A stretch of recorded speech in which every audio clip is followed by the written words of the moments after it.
Let's begin by taking a breath together. Not a deep one necessarily. Just a natural breath.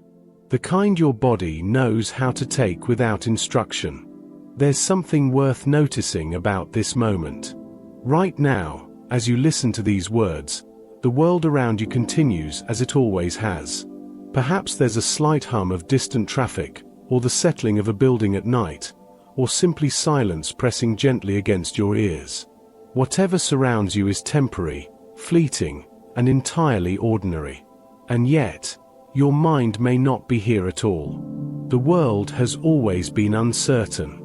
This isn't a modern condition or a sign that something has gone wrong. Uncertainty is woven into the fabric of existence itself, as fundamental as gravity or time. The seasons don't announce themselves before they arrive. The next breath isn't guaranteed by contract. And yet, for most of your life, you likely didn't think much about this. The uncertainty was always there, like the air, but you simply weren't noticing it. And then something shifts. A change occurs, or perhaps nothing changes at all except your awareness. Suddenly, the uncertainty that was always present becomes visible. It's as though you've been walking through a familiar room in daylight, and someone switches off the lights.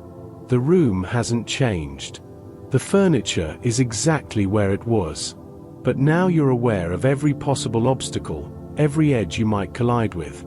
You're simply noticing again what was always true. This noticing can feel overwhelming. When you become conscious of uncertainty, the mind wants to solve it. It wants to plan, predict, control. It reaches forward, trying to grasp what hasn't happened yet, trying to arrange the pieces of tomorrow while today remains unfinished. Anxiety has a particular quality to it, doesn't it? It rushes. It moves with urgency towards something that isn't here. While your body sits in a chair or lies in a bed, your mind sprints ahead, crossing weeks and months in seconds, living through scenarios that exist only as possibilities, as maybes, as what-ifs. But strength has never been found in that forward motion. Strength, the kind that sustains you when everything feels fragile, is found in something much simpler. It's found in standing still. Not in a forced way. Not gripping the present moment with clenched teeth, insisting you'll stay focused. But in a gentle recognition that right now, in this breath, you are not required to be anywhere else. Standing still doesn't mean doing nothing. It means ceasing to abandon yourself. It means noticing when your mind has left the room and quietly inviting it back, without judgment, without frustration. Just a soft return.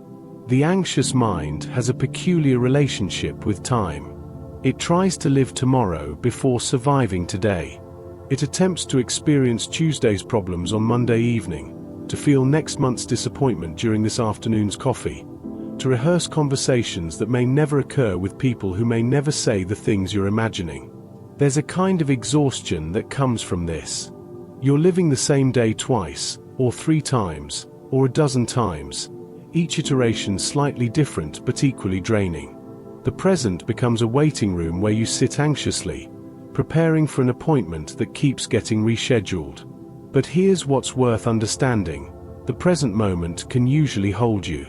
If you look around right now, if you check in with what's actually happening rather than what might happen, there's often a surprising amount of okayness. Your body is breathing without your supervision. Your heart is beating in its steady, unconscious rhythm. The temperature of the air against your skin is neutral, neither painful nor particularly pleasant. Most of the weight you're carrying isn't from now. It's from then, or soon, or eventually. The mind runs ahead to meet shadows that rarely arrive. It's trying to protect you, in its way. If it can predict the danger, rehearse the disaster, prepare for the worst, then perhaps the worst won't be as bad. But this strategy has a flaw. The shadows your mind races toward are projections, possibilities, phantoms. They shift and multiply the closer you get. And when you finally arrive at tomorrow, you discover that most of them were never there at all. Meanwhile, Something was left behind. Today. This hour.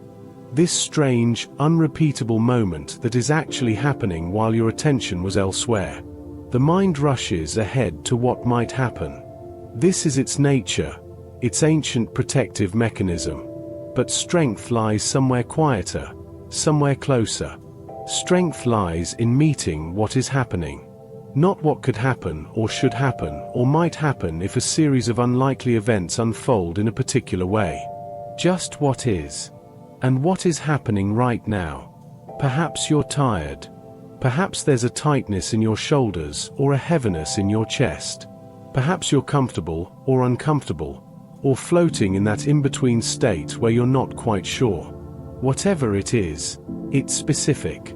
It's particular. It's real in a way that tomorrow can never be. Worry is expensive. It spends today's peace on tomorrow's uncertainty. It takes the quiet moments, the simple pleasures, the small contentments, and trades them for the chance to feel prepared, controlled, safe. But the exchange is never fair.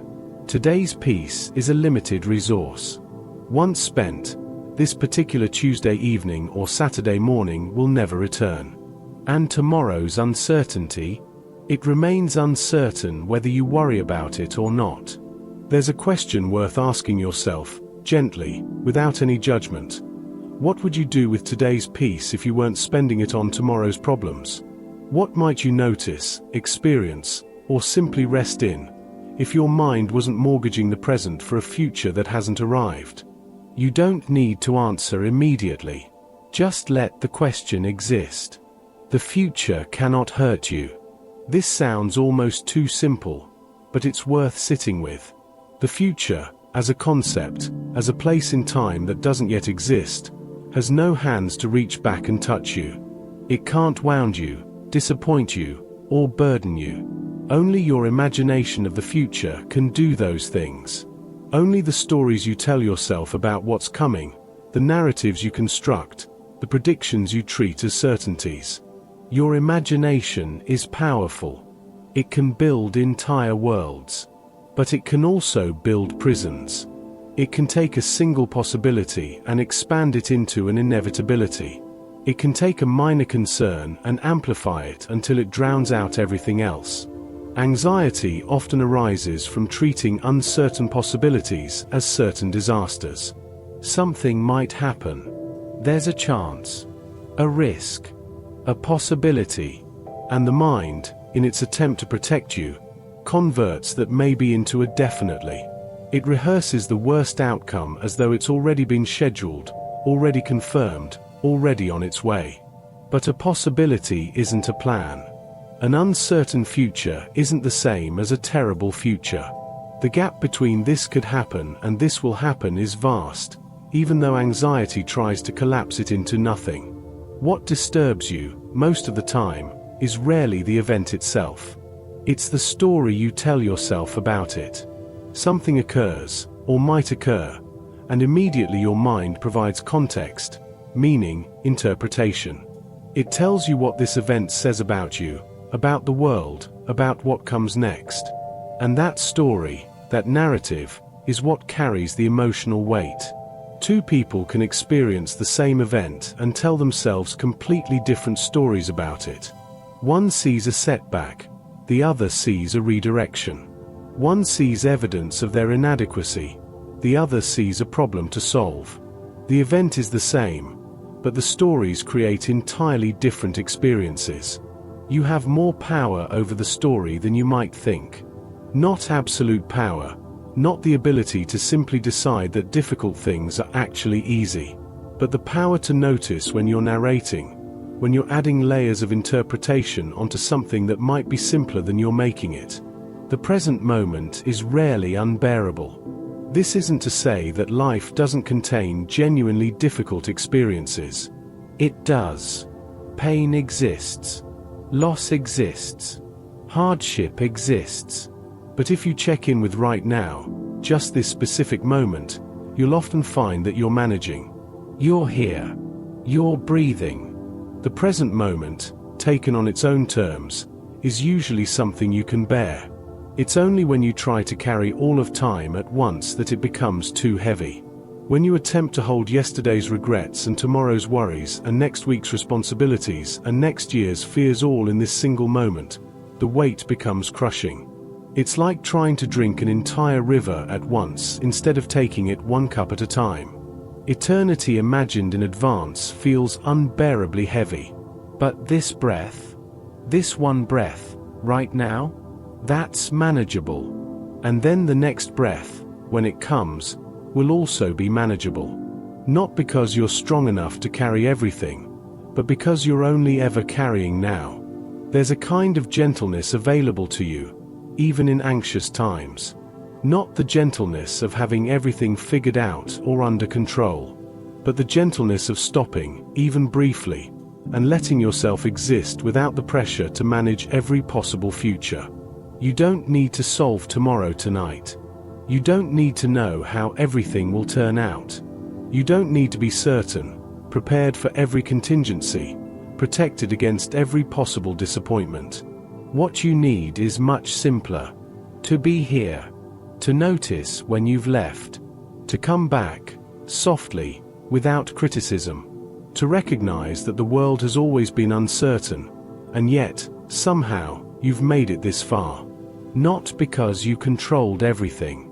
Not because you predicted every challenge, but because you moved through each moment as it came, one after another, finding your way. The path forward isn't found by rushing ahead to scout the terrain. It's found by taking the next step. Just the next one. And then, when that step is complete, taking another. For now, there's nowhere else you need to be. Nothing else you need to figure out. The world will continue turning. Tomorrow will arrive when it arrives. And in the meantime, there's just this. This quiet moment. This gentle breathing. This soft return to what is, rather than what might be. You're okay right now. Not okay in the sense that everything is perfect or that there's nothing to be concerned about, but okay in the sense that you're here, you're present, and this moment, just as it is something you can meet. Let that be enough for now. There's something curious about how we experience pain before it arrives. The waiting, the anticipating, the bracing yourself for impact. These sensations have their own particular quality. They're sharp in a way that's different from actual hurt.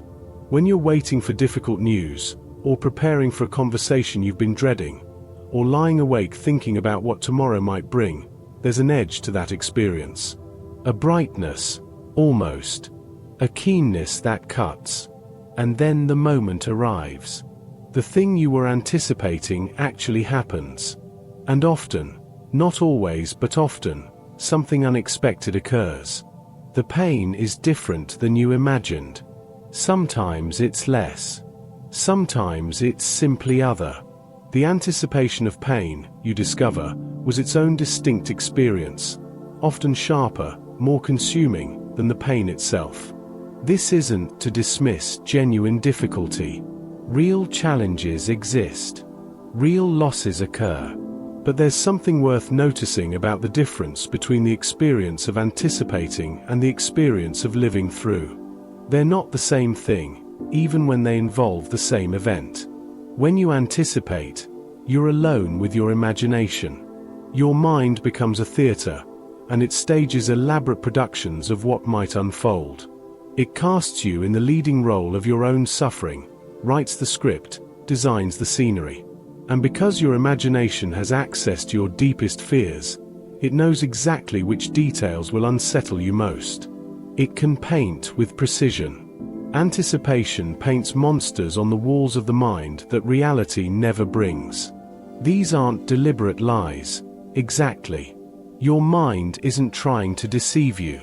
It's trying to prepare you, protect you, help you survive what's coming. But in its attempt to ready you for the worst, it often conjures something more vivid and terrible than what actually exists. Think of a child's bedroom at night. The coat hanging on the back of a door becomes a figure standing in the darkness. The pile of clothes on a chair transforms into something crouched and waiting. The ordinary objects of daytime take on sinister shapes in the absence of light. But they're still just a coat and a pile of clothes. The monsters were only ever shadows, projections, tricks of limited vision in darkness. Your mind does this too, but with time instead of light. You can't see tomorrow clearly, so your imagination fills in the details. And because your imagination is shaped by fear, by past hurts, by ancient survival mechanisms, the details it chooses are rarely gentle ones. The anxious mind magnifies shadows. It takes something small, a possibility, a concern, a risk, and enlarges it until it fills your entire field of vision. You've probably experienced this late at night, when a minor worry that seemed manageable during daylight suddenly looms enormous. The shadow grows and grows until you can't see around it anymore. But here's what happens when you look closer. When you actually turn toward the thing that's frightening you, when you examine it with steady attention rather than anxious glancing, most of these shadows prove smaller than they seemed. Not harmless necessarily. Not nothing. But smaller. More specific. More manageable than the vast, shapeless dread your mind had constructed. Fear has a particular genius for borrowing power. It reaches into your imagination and finds your most dramatic painter, the part of you that can envision catastrophe with vivid detail. And then it hands that painter a canvas and says, "Show me the worst thing that could happen. Make it real. Make it feel inevitable." And your imagination complies. Because that's what imagination does. It creates. It takes fragments and builds worlds. It can make the absent feel present, the unlikely feel certain, the distant feel immediate. This capacity is remarkable when you're dreaming, creating, planning something beautiful. But when fear is providing the subject matter, this same capacity becomes a burden. What you fear often shrinks the moment you look at it without flinching. Not always immediately. Not always completely. But there's something that happens when you stop glancing away, stop trying to avoid or deny or rush past the thing that frightens you. When you simply turn and face it, even quietly, even internally, something shifts. The shift isn't about the fear disappearing. It's about the fear returning to its actual proportions. When you're not looking at something directly, your peripheral vision distorts it. Your mind fills in the gaps with anxious assumptions. But direct attention has a clarifying quality. It shows you what's actually there rather than what might be there. To face what you fear is to shrink it back to its true size.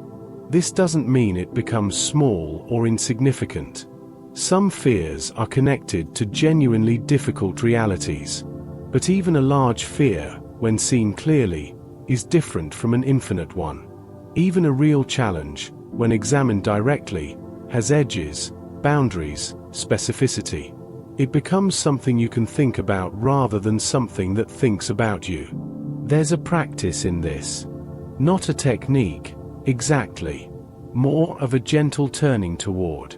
When fear arises, when your mind begins painting its monsters, you can pause. You can notice.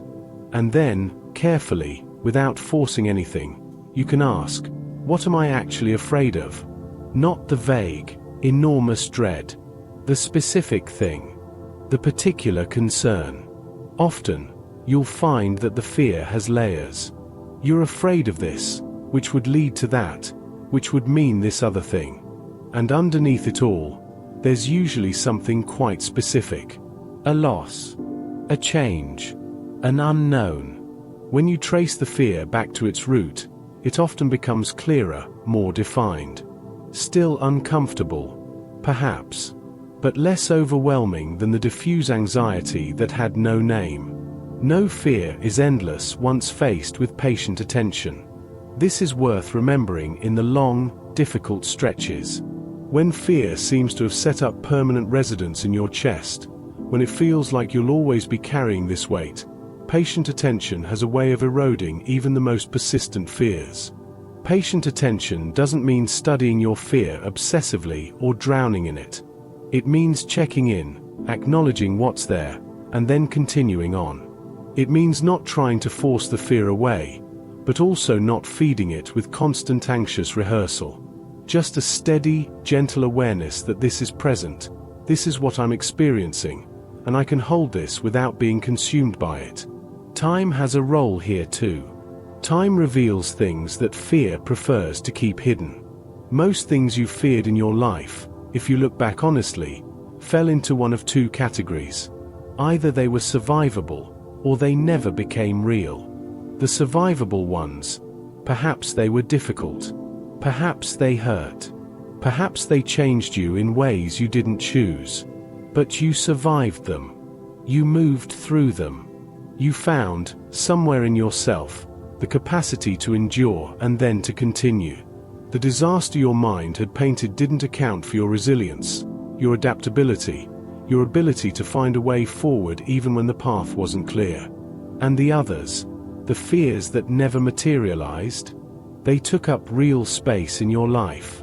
They occupied your thoughts, disturbed your sleep, colored your days with anxiety, and then they simply didn't happen. The catastrophe remained imaginary. The worst-case scenario stayed in the realm of possibility and never crossed into reality. This isn't to say you should stop being concerned about anything. Some fears point toward real risks worth preparing for. But it is to say that your track record suggests something important.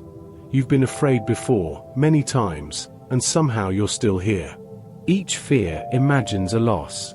The loss of something you have, or the loss of something you hope to gain, or the loss of safety, or certainty, or control. Fear is often grief in advance, mourning something that hasn't been taken yet, might never be taken, but feels threatened.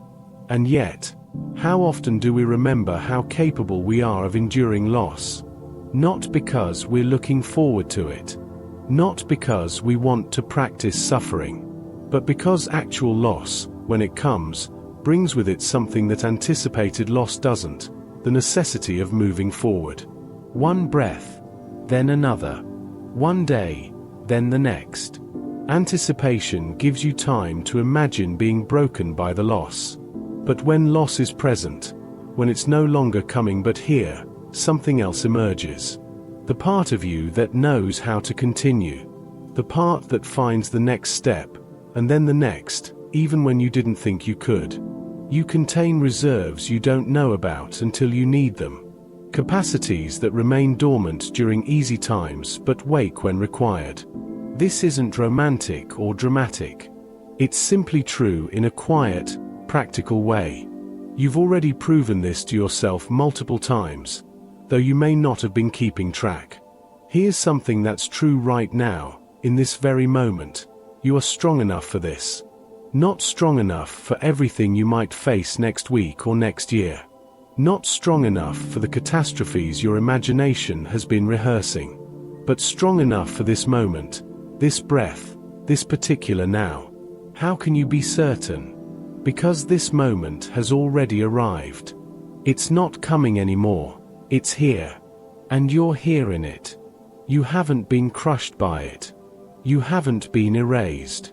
Whatever strength was required for this specific moment, you had it. You have it. Right now. This doesn't mean you feel strong. Strength and the feeling of strength are different things. You can be entirely capable of bearing this moment while feeling fragile, uncertain, afraid. The feeling isn't the measure of your capacity. When you were a child and afraid of the dark, someone might have turned on a light to show you the room was safe. But eventually, you learned something more useful. You could be in the dark and be okay. You didn't need the fear to go away completely. You just needed to learn that you could coexist with it, that it didn't have the power to destroy you simply by being present. Fear wants you to believe it's pointing toward your destruction. That's its nature, its protective function. It's trying to keep you from walking off cliffs, metaphorical or otherwise.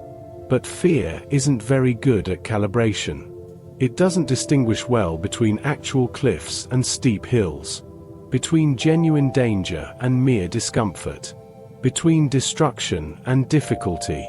So when fear arrives with its painted monsters, with its magnified shadows, with its dramatic predictions, you don't have to argue with it. You don't have to banish it or overcome it through sheer force of will. You can simply look. Turn toward it. Ask it to show you specifically what it's concerned about. Most of the time, when fear has to get specific, when it has to stop being a vague dread and become a particular concern, it loses some of its power. Not all of it, but enough that you can breathe around it. Enough that it doesn't fill every corner of your awareness. The practice, then, is one of gradual familiarization. Not making friends with fear, exactly, but learning to be less frightened of being frightened. Recognizing that fear is a visitor, not a permanent resident. That its presence doesn't require you to evacuate yourself, to abandon this moment, to live in tomorrow's imagined disasters. You can be afraid and still be here. You can feel fear and still take the next breath. You can carry uncertainty and still find moments of peace, even small ones, even brief. The monsters on the walls are still just shadows. The coat is still just a coat. And you, in the midst of whatever you're facing, are still here. Still breathing. Still capable of meeting this moment. Because this moment is all that's ever asked of you. Not tomorrow's moment. Not the accumulated weight of every possible future difficulty. Just this one. And then, when it comes, the next one.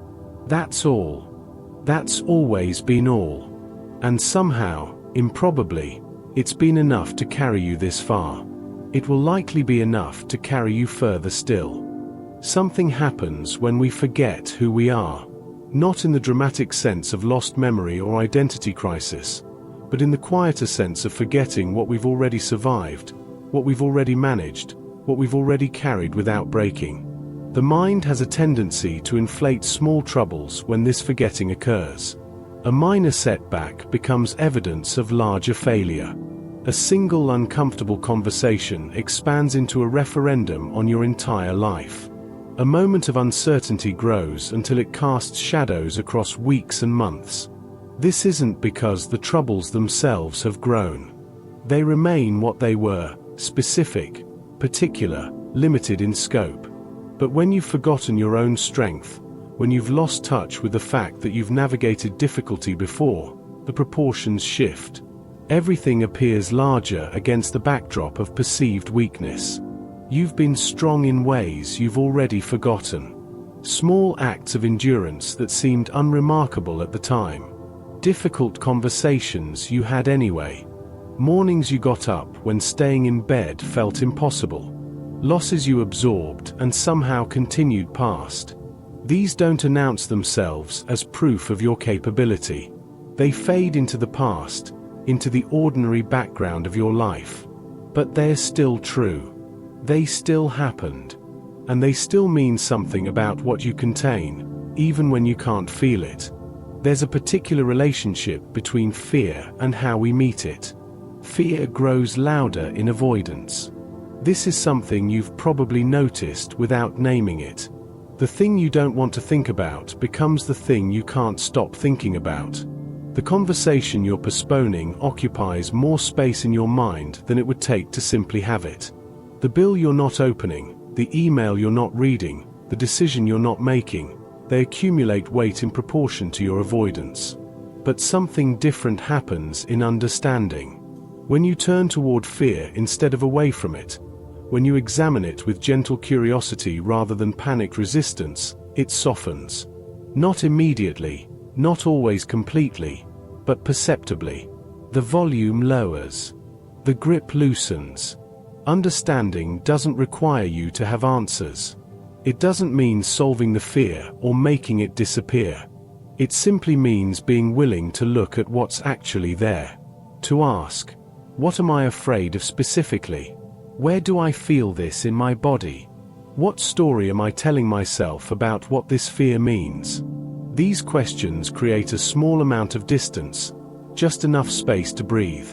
The fear is still present, but you've shifted from being inside it to being alongside it, able to observe rather than only experience. Anxiety has a way of presenting itself as fundamental to who you are. When it arrives with sufficient intensity, it doesn't feel like something you're experiencing, it feels like what you are.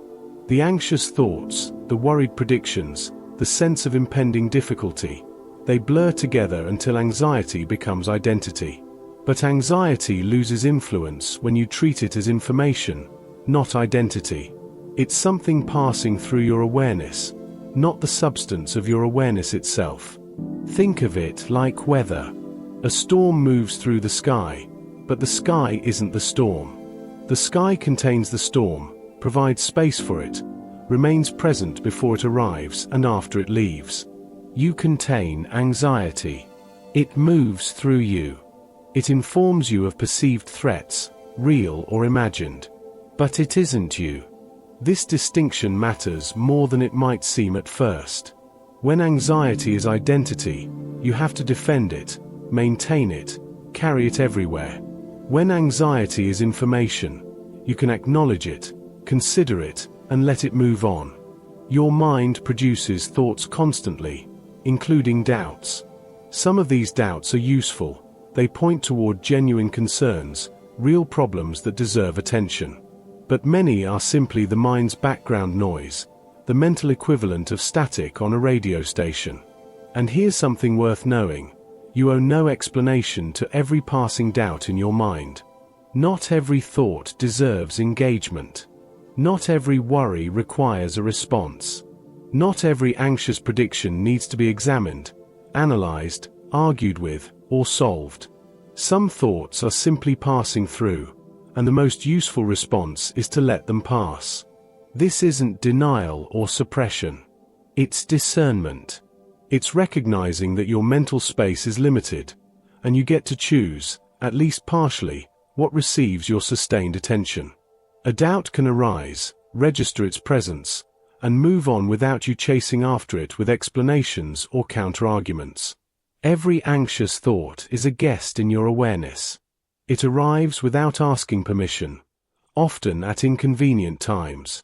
But arrival doesn't require residence. You can notice the thought, acknowledge its presence, and decline to offer it a home. You can let it be temporary rather than permanent, passing rather than fixed. The image of a guest is useful because it suggests a particular kind of relationship. You don't have to be hostile toward an unwelcome guest. You can be courteous, even kind, while still maintaining boundaries. You can say, in effect, "I see you're here, but you're not staying." This practice becomes easier with repetition. At first, anxious thoughts feel like they must be addressed immediately, or they'll never leave. But gradually, you learn that thoughts leave on their own when you stop feeding them attention. They come, they linger for a moment, and then they dissolve back into the stream of consciousness from which they emerged. There's a limit to what reasoning can accomplish with fear. Some fears are amenable to logical examination. You can look at evidence, calculate probabilities, remind yourself of past experiences. But some fears live in a place that reason can't quite reach. They're not sustained by logic, so logic alone can't dissolve them. You cannot reason with every fear, but you can outlast them through stillness. This is a different approach entirely. Instead of trying to think your way out of fear, you simply remain present while the fear runs its course. You breathe. You notice sensations. You observe thoughts arising and falling. You don't fight, don't argue, don't try to force anything to be different than it is. Stillness, in this context, isn't about being frozen or passive. It's about ceasing the struggle. It's about recognizing that some experiences need to be endured rather than solved, felt rather than fixed. And in that endurance, in that willingness to remain present without constant intervention, something shifts. The fear doesn't necessarily disappear, but your relationship to it changes. You discover that you can coexist with discomfort without being destroyed by it. You learn that feelings, even intense ones, have a natural arc. They rise, they peak, they gradually subside, even when you're not actively trying to make them go away. Worry has a particular texture to it. It's busy, complicated, full of moving parts and contingencies and what-ifs. It generates elaborate scenarios, branches of possibility, chains of consequence.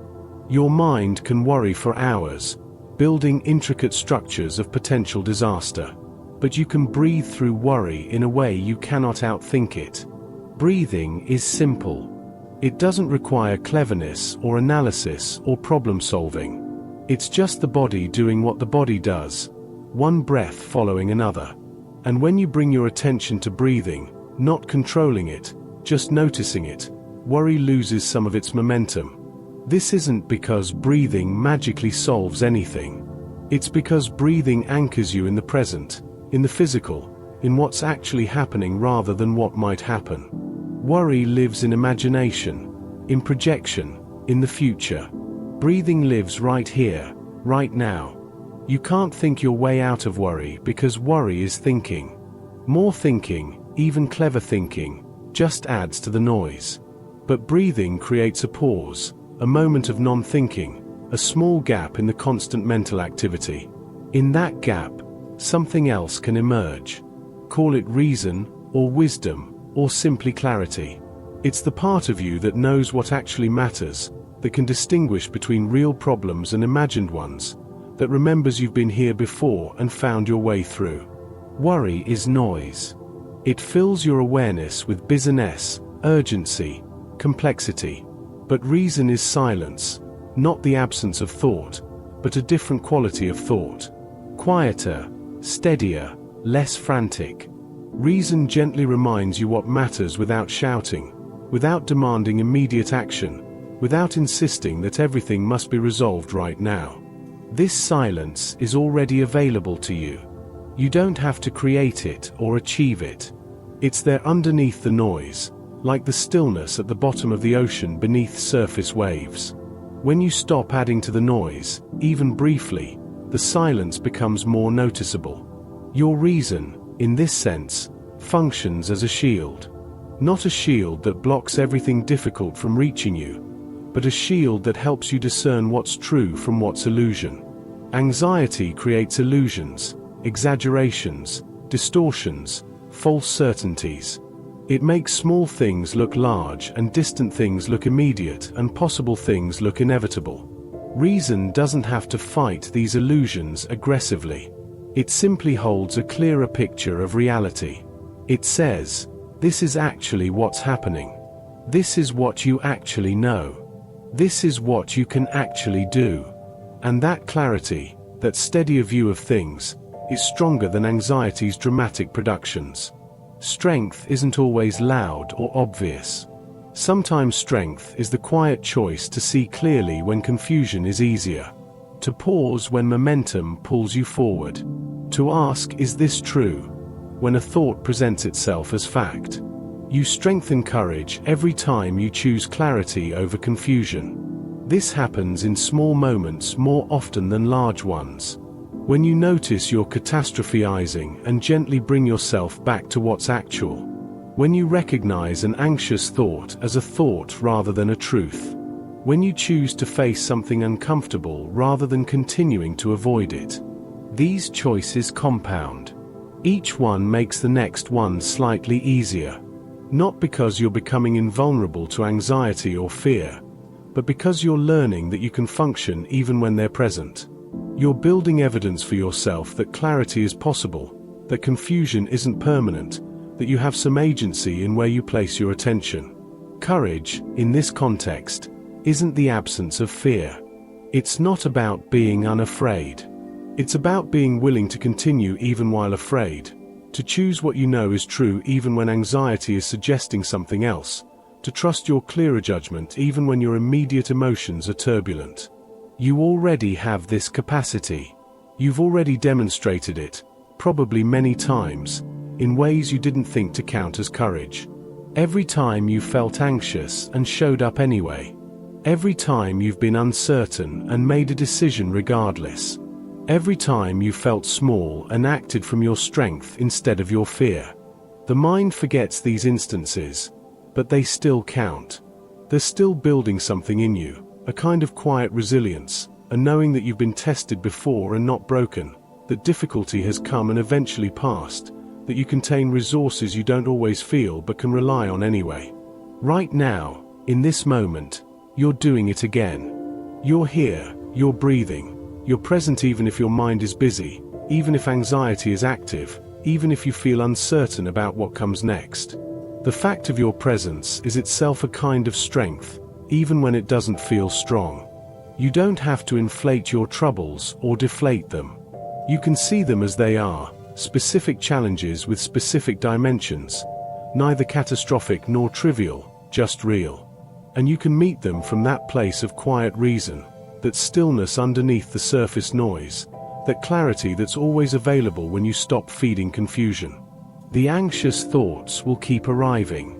That's what minds do. But each time you greet them as guests rather than letting them move in, each time you choose stillness over struggle, each time you find your breath beneath your worry, you're practicing something essential.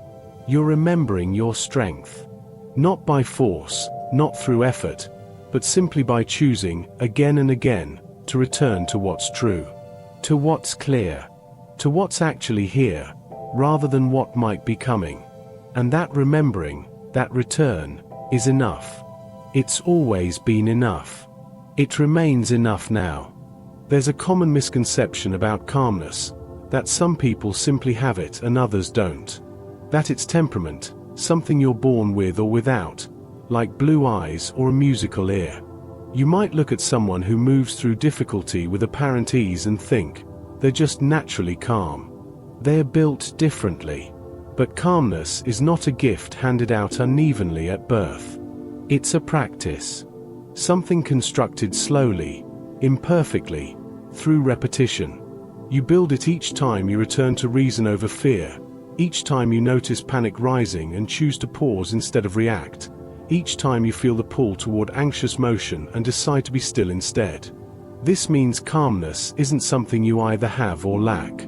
It's something you're always building or neglecting. Every moment offers materials. Every situation that unsettles you is an opportunity to lay another stone in a structure that becomes more stable with time. Calm is not inherited in the way you might inherit your grandfather's eyes or your mother's laugh. You don't receive it complete and finished. Instead, it's built one decision at a time. The decision to take a breath before responding. The decision to acknowledge fear without obeying it. The decision to notice you're spinning in worry and gently set yourself back down in the present. These decisions seem small. Individually, they might feel inconsequential. But they accumulate. Each one makes the next slightly more accessible. You're not just calming yourself in the moment. You're training yourself in the art of becoming calm, creating pathways in your mind that become easier to walk with practice. Think about any skill you've developed in your life. At first, it required enormous conscious effort. Every movement was deliberate, awkward, uncertain. But gradually, through repetition, something shifted. The actions became more fluid, more natural, less exhausting. You didn't gain a gift. You built a capacity. Calmness works the same way. The first time you try to remain steady in the midst of anxiety, it feels nearly impossible. Your whole system is screaming for action, for escape, for resolution. But you stay. You breathe. You watch the anxiety without being swept away by it. And even though it's difficult, even though it feels unsuccessful, you've practiced something essential. Every anxious moment invites you to practice steadiness rather than surrender to motion. Anxiety loves motion. It wants you to pace, to check, to plan, to fix, to do something, anything, to make the discomfort stop. And sometimes action is appropriate. There are genuine problems that require genuine solutions. But often, anxiety's demand for motion is simply a way to avoid feeling what you're feeling. The motion creates the illusion of progress, of control, of doing something productive. But underneath, you're just running from discomfort rather than learning to be with it. Steadiness doesn't mean rigidity. It doesn't mean forcing yourself to be still when your body wants to move. It means recognizing when motion is purposeful and when it's just panic dressed up as productivity. It means being willing to sit with uncertainty rather than constantly trying to eliminate it through frantic activity. This is the invitation, not to make the anxiety go away, but to remain steady while it's present. To let it be what it is without adding to it through reactive motion. To discover that you can feel unsettled without becoming unsettled, that you can contain turbulence without being defined by it. Every anxious moment is a chance to practice returning to reason. Not because reason can immediately solve everything, but because reason reminds you of what's actually happening versus what anxiety claims is happening. Reason says, "This is uncomfortable, but it isn't catastrophic." Reason says, "I felt this before and it passed." Reason says, "I don't need to know everything right now." The return to reason isn't always smooth. Your mind might spiral into worry multiple times before you notice and come back. That's fine. That's part of the practice. You're not aiming for perfection. You're just strengthening the muscle of noticing when you've drifted and choosing to return. Each return matters. Each time you catch yourself catastrophizing and gently redirect toward what's actually true, you're reinforcing a pattern. You're teaching yourself that reason is accessible even when emotion is intense, that clarity is possible even in confusion. There's something quietly powerful about patience. In a moment of panic, when everything feels urgent and overwhelming, when your mind is generating emergency after emergency, patience is a radical act. It's choosing not to be swept up in the urgency. It's maintaining your own tempo even when anxiety is insisting you hurry. Patience is a silent victory over panic. It doesn't announce itself. There's no dramatic moment of triumph. But when you feel panic rising and you simply wait before responding, wait before deciding, wait for the intensity to diminish, you've won something important. You've proven to yourself that you don't have to obey every impulse, match every emotion with immediate action, surrender to every demand for urgency. This patience extends to your own process of becoming calm. You won't master this immediately. There will be moments when you forget everything you've learned, when anxiety overwhelms your capacity for steadiness, when you react before you remember you have a choice. That's part of being human. Patience means allowing yourself to be imperfect at this, to be learning, to be in process. Rest is something we often misunderstand. We think of it as the absence of thought, the mind going quiet and still like a lake with no wind. And sometimes rest can feel like that, a peaceful emptiness. But more often, rest is something different. It's the discipline of letting thought pass. Your mind produces thoughts constantly. That's its nature. Even when you're trying to rest, thoughts will arise. Memories, plans, worries, random observations. True rest isn't about stopping this process. It's about not following every thought to its conclusion, not engaging with every idea that surfaces, not treating every worry as urgent. Think of thoughts like clouds moving across the sky. You can watch them drift past, notice their shapes, acknowledge their presence. But you don't have to chase after them, climb up into them, live inside them. They move, and you remain. That's the discipline, allowing the movement without being moved by it. This takes practice too. At first, every thought feels important, every worry seems to require attention. But gradually, you learn to distinguish between thoughts that deserve engagement and thoughts that are simply passing through. You develop a kind of gentle selectivity, ability to let most thoughts go while being available for what genuinely matters. When a storm arrives in your inner landscape, when anxiety or fear or anger rises with intensity, there's often an impulse to make it stop immediately. To calm it down, push it away, fix it, resolve it. But sometimes the most useful response is simpler. Don't rush to calm the storm. Observe it until its power fades. Storms have their own rhythms. They build, they peak, they gradually dissipate. This is true of emotional storms as much as weather. When you try to force a storm to end before it's ready, you often just create more turbulence. You're fighting against natural processes that have their own timing. But when you observe, when you let yourself feel the intensity without either suppressing it or being consumed by it, something interesting happens. The storm continues, but your relationship to it changes. You're not inside it anymore, at its mercy. You're alongside it, witnessing it, present to it but not defined by it. And storms, when left to their own rhythm without interference, always pass. The intensity that felt like it would last forever gradually lessens. The emotions that seemed overwhelming become manageable. Not because you forced them to change, but because you allowed them to complete their natural cycle. You cannot still the wind. This is worth accepting. There are forces in life, circumstances, other people's choices, random events, that you simply cannot control. You can't make the world behave the way you'd like.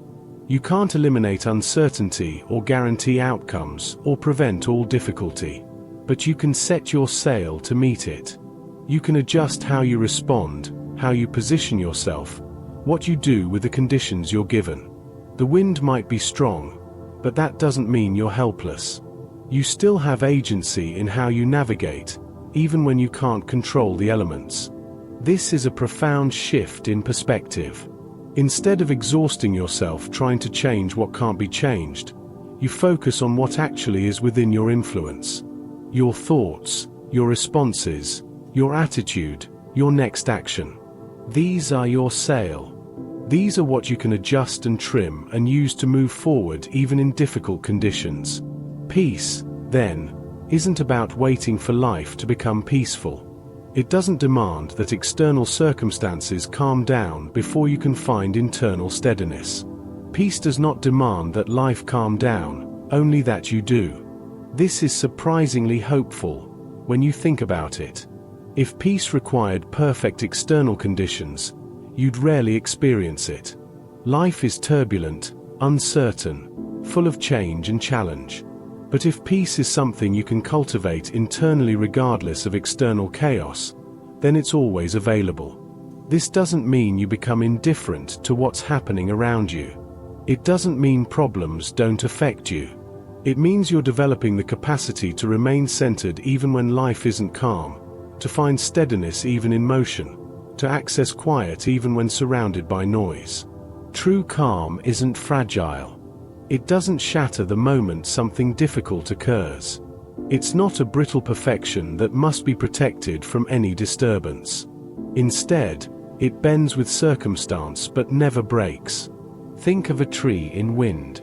The rigid branches snap, but the flexible ones sway, bend dramatically sometimes, and then return to their natural position when the wind passes. They absorb the force rather than resisting it. They move with what's happening rather than trying to remain unchanged. The calm you're building works this way. It doesn't mean you won't be affected by difficulty.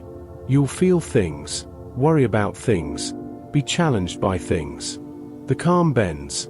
You might have moments of anxiety, periods of doubt, times when steadiness feels distant. But it doesn't break. The core remains. You can return to it. This is what makes calm sustainable. If it required perfect conditions, constant effort, or complete control, it would be exhausting to maintain. But calm that can bend, that can accommodate difficulty while maintaining its essential nature, becomes something you can actually live with. Something that grows stronger through use rather than being depleted by it. You're building this right now. In this moment, as you read or listen to these words, as you breathe without thinking about it, as you exist in this ordinary instant that contains both you and whatever you're experiencing. You might not feel particularly calm. You might have worries or tension or restlessness. That's fine. The practice isn't about feeling calm every moment. It's about knowing you can return to calm, that the capacity lives in you, that you've strengthened it every time you've chosen reason over reaction. stillness over anxious motion, observation over interference. Each time you notice you're caught in worry and gently redirect toward the present, you're practicing. Each time you feel panic rising and pause before acting, you're building. Each time you allow thoughts to pass without chasing them, you're resting. Each time you adjust your sail instead of cursing the wind, you're finding your agency. These aren't dramatic transformations. They're quiet accumulations. Stones placed one at a time. Decisions made in small moments. Returns to reason that happen dozens of times a day, mostly unnoticed, mostly unremarked, but slowly constructing something solid beneath you. You don't need to be naturally calm. You don't need to have inherited peace from somewhere. You just need to be willing to practice, imperfectly, repeatedly, patiently, to let each anxious moment be an invitation rather than a failure, to treat each storm as an opportunity to observe rather than a catastrophe to fix. The calm you're building won't make your life easier. It won't prevent difficulty or eliminate uncertainty, but it will change your relationship to these things. You'll find you can carry more without breaking, bend more without losing yourself, return more readily to center even when you've been pulled far from it. That's the practice. That's the work. Not to become unshakable, but to learn that you can shake and still stand. Not to eliminate all motion, but to find steadiness within it. Not to inherit peace from someone else, but to build it yourself, one small choice at a time, until it becomes the foundation you stand on rather than something you're always reaching for. There's a word that often gets misunderstood: acceptance. For many people, it carries the weight of giving up, of admitting defeat, of passively allowing bad things to happen without resistance. When someone says, "just accept it," it can sound like they're asking you to stop caring, to become indifferent, to let life happen to you rather than actively engaging with it. But acceptance does not mean surrender. These are fundamentally different orientations toward reality. Surrender implies defeat, a collapse of will, a loss of agency. Acceptance is something else entirely. It means standing firm without struggle. Think about the difference between a person bracing against a strong wind and a person standing steady while the wind passes around them. The one bracing is rigid, tense, fighting. The one standing steady is strong but not locked, present but not resistant. They're both standing, but only one is struggling. Acceptance is that quality of being able to meet what is without adding the extra layer of should be different. It doesn't mean you can't work to change things. It doesn't mean you have to like what's happening. It means you acknowledge what's actually present before deciding how to respond to it. There's a particular exhaustion that comes from arguing with reality. When something has already happened, when a situation already exists, when circumstances are already what they are, and yet your mind continues to fight with the fact of it. This shouldn't have happened. It's not fair. It can't be this way. Why is this happening? These thoughts are understandable. They are human. But they're also a form of argument with what is. And when you stop arguing with what is, anxiety loses its audience. Anxiety thrives on this internal debate. It feeds on your resistance, your insistence that things must be different before you can be okay. When you stop providing that resistance, when you stop engaging in the argument, anxiety has nowhere to perform. This doesn't happen all at once. You might find yourself arguing with reality multiple times in a single day. But each time you notice and gently set down the argument, you're practicing something valuable.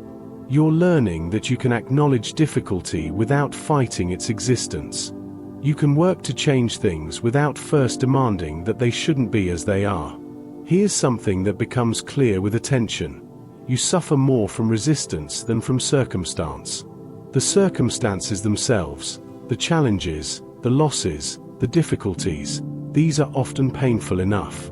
But the resistance you add, the internal struggle against what's already happening, multiplies that pain.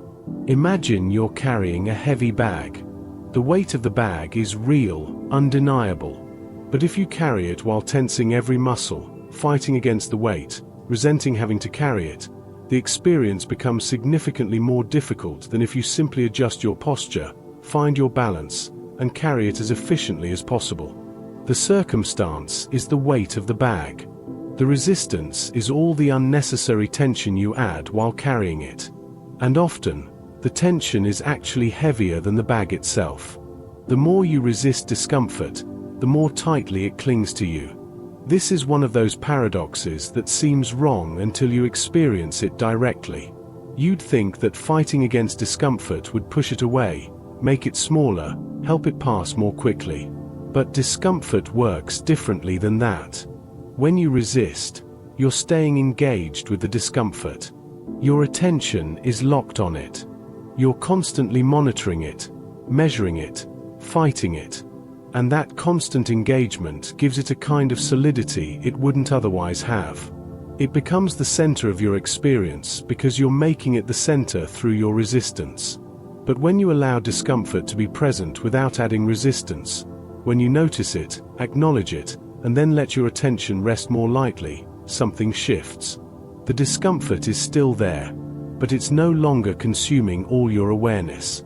It becomes one sensation among many rather than the defining feature of the moment. Think about physical pain for a moment. When you tense around pain, when you resist it with every fiber, the pain often intensifies. But when you breathe into it, when you soften around it, when you stop fighting it, the sensation often changes. It's still painful, but the quality shifts. It becomes more bearable. Emotional discomfort works similarly. The weight of concern feels lighter when carried with acceptance instead of resistance. Not because acceptance makes the concern disappear, but because you're no longer adding the extra weight of fighting against its presence. You can be concerned about something and accept that you're concerned. You can worry about an outcome and accept that you're worried. The acceptance doesn't eliminate the feeling, but it stops the secondary layer of suffering, the suffering that comes from insisting you shouldn't feel what you're feeling. Anxiety has particular fuel it runs on. It thrives on prediction, on trying to forecast every possible outcome, on attempting to know what cannot yet be known. And it thrives on control, on the belief that if you just think hard enough, plan thoroughly enough, prepare completely enough, you can eliminate uncertainty. But anxiety shrinks when you trade prediction for observation, control for acceptance. Instead of trying to predict what will happen, you observe what is happening. Instead of trying to control outcomes, you accept that many things lie outside your influence and focus on what's actually within it. This trade isn't easy. The mind loves prediction and control. They feel like safety, like preparation, like responsible adult behavior. But they're also exhausting. And ultimately, they're illusions. You cannot predict the future with certainty. You cannot control most of what happens. And the attempt to do so drains resources that could be used for meeting what actually arrives. Observation is simpler, though not easier. It asks you to be present to what's here without constantly leaping ahead to what might be coming.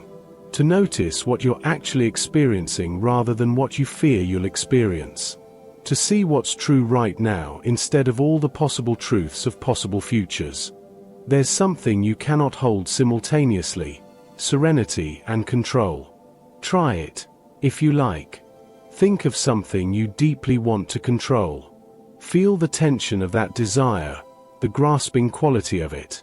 Notice how your body responds, the tightening, the vigilance, the constant monitoring.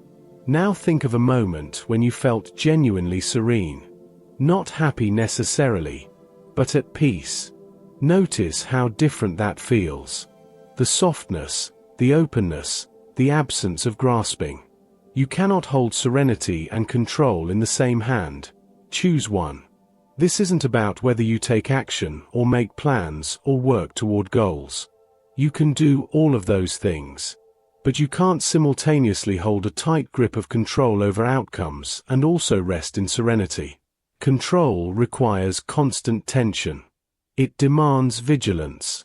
It assumes that if you relax your grip, everything will fall apart. Serenity asks for the opposite, a kind of open-handed engagement with life, where you do what you can and then release your attachment to specific results. Many people spend years oscillating between these, never quite choosing, never quite committing to one approach or the other.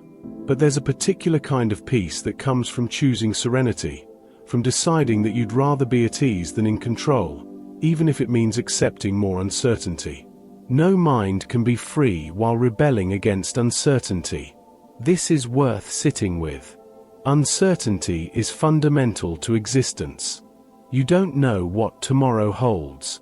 You can't guarantee outcomes. You can't prevent all possible losses. This isn't a flaw in the universe or a problem to be solved. It's simply how things are. But the mind rebels. It insists that uncertainty is intolerable, that you must have guarantees, that you need to know before you can relax. And as long as that rebellion continues, freedom is impossible.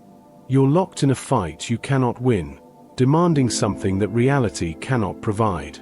When you accept uncertainty, not superficially, not as a platitude you repeat but don't believe, but in a deep, embodied way, something remarkable happens. You rob anxiety of its favorite weapon. Anxiety uses uncertainty as leverage. But what if, it asks, you don't know what will happen? Something terrible could occur. You need to prepare, to plan, to control. And all of that is only powerful if you believe uncertainty is unacceptable, if you're still trying to achieve the impossible guarantee. But when you've accepted that uncertainty is simply part of being alive, anxiety's questions lose their force. Yes, you can say, I don't know what will happen. And that's okay. I'll meet it when it comes. This isn't recklessness or naivety.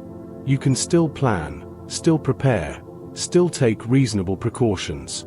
But you're no longer driven by the impossible demand for certainty. You've stopped expecting guarantees that don't exist.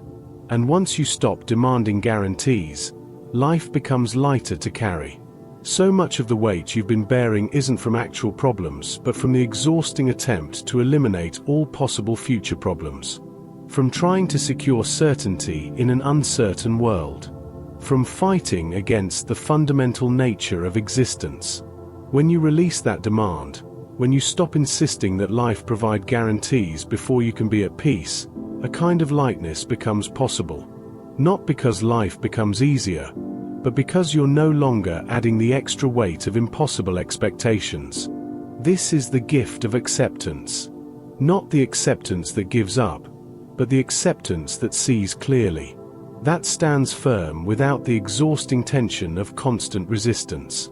That acknowledges what is without drowning in what it means, or where it's heading, or how to control it. You're already doing this in some areas of your life, probably without noticing. There are things you've accepted so completely that you don't even think about them anymore. You've accepted that seasons change, that time passes, that you can't control other people's thoughts or feelings. These acceptances free up enormous amounts of energy that would otherwise be spent in futile resistance. The invitation is to extend that acceptance more broadly, to notice where you're still arguing with what is, where you're still adding resistance to circumstance, where you're still demanding certainty before you'll allow yourself peace. Each time you notice and gently release that resistance, you're practicing. Each time you observe instead of predict, you're strengthening acceptance. Each time you acknowledge that you cannot control outcomes while still taking meaningful action, you're choosing serenity over the illusion of control. The struggle you've been engaged in, the fight against uncertainty, the resistance to discomfort, the argument with what is, it's been exhausting. And it hasn't actually protected you or made things easier. It's just added another layer of difficulty to whatever difficulty already exists. What if you could set that down? Not all at once, not perfectly, but gradually. What if you could meet what comes with acceptance instead of resistance? Stand firm without struggle? Carry concern without drowning in it. The circumstances of your life might not change immediately. The challenges might remain. The uncertainties will certainly continue. But your relationship to all of it can shift. From fighting to acknowledging. From demanding to allowing. From trying to control everything to focusing on what's actually within your influence. That shift, subtle as it is, changes everything. Not the external facts, but the internal experience. Not what you're carrying, but how you're carrying it. Not what life brings, but how you meet what it brings. And in that meeting, in that acceptance that is also a kind of strength, you might discover a peace you didn't know was available. Not the peace of perfect circumstances, but the peace of being able to stand steady regardless of circumstances. Not the peace of having guarantees, but the peace of no longer needing them. That peace is here, available, already present underneath the struggle. It doesn't require you to change everything, or fix everything, or understand everything. It just requires you to stop arguing with what is, stop resisting what you're feeling, stop demanding certainty from an uncertain universe. And when you do, even briefly, even imperfectly, you'll notice, anxiety loses its grip. The weight becomes lighter, and you find you can breathe more fully into this moment, just as it is, without needing it to be anything else first.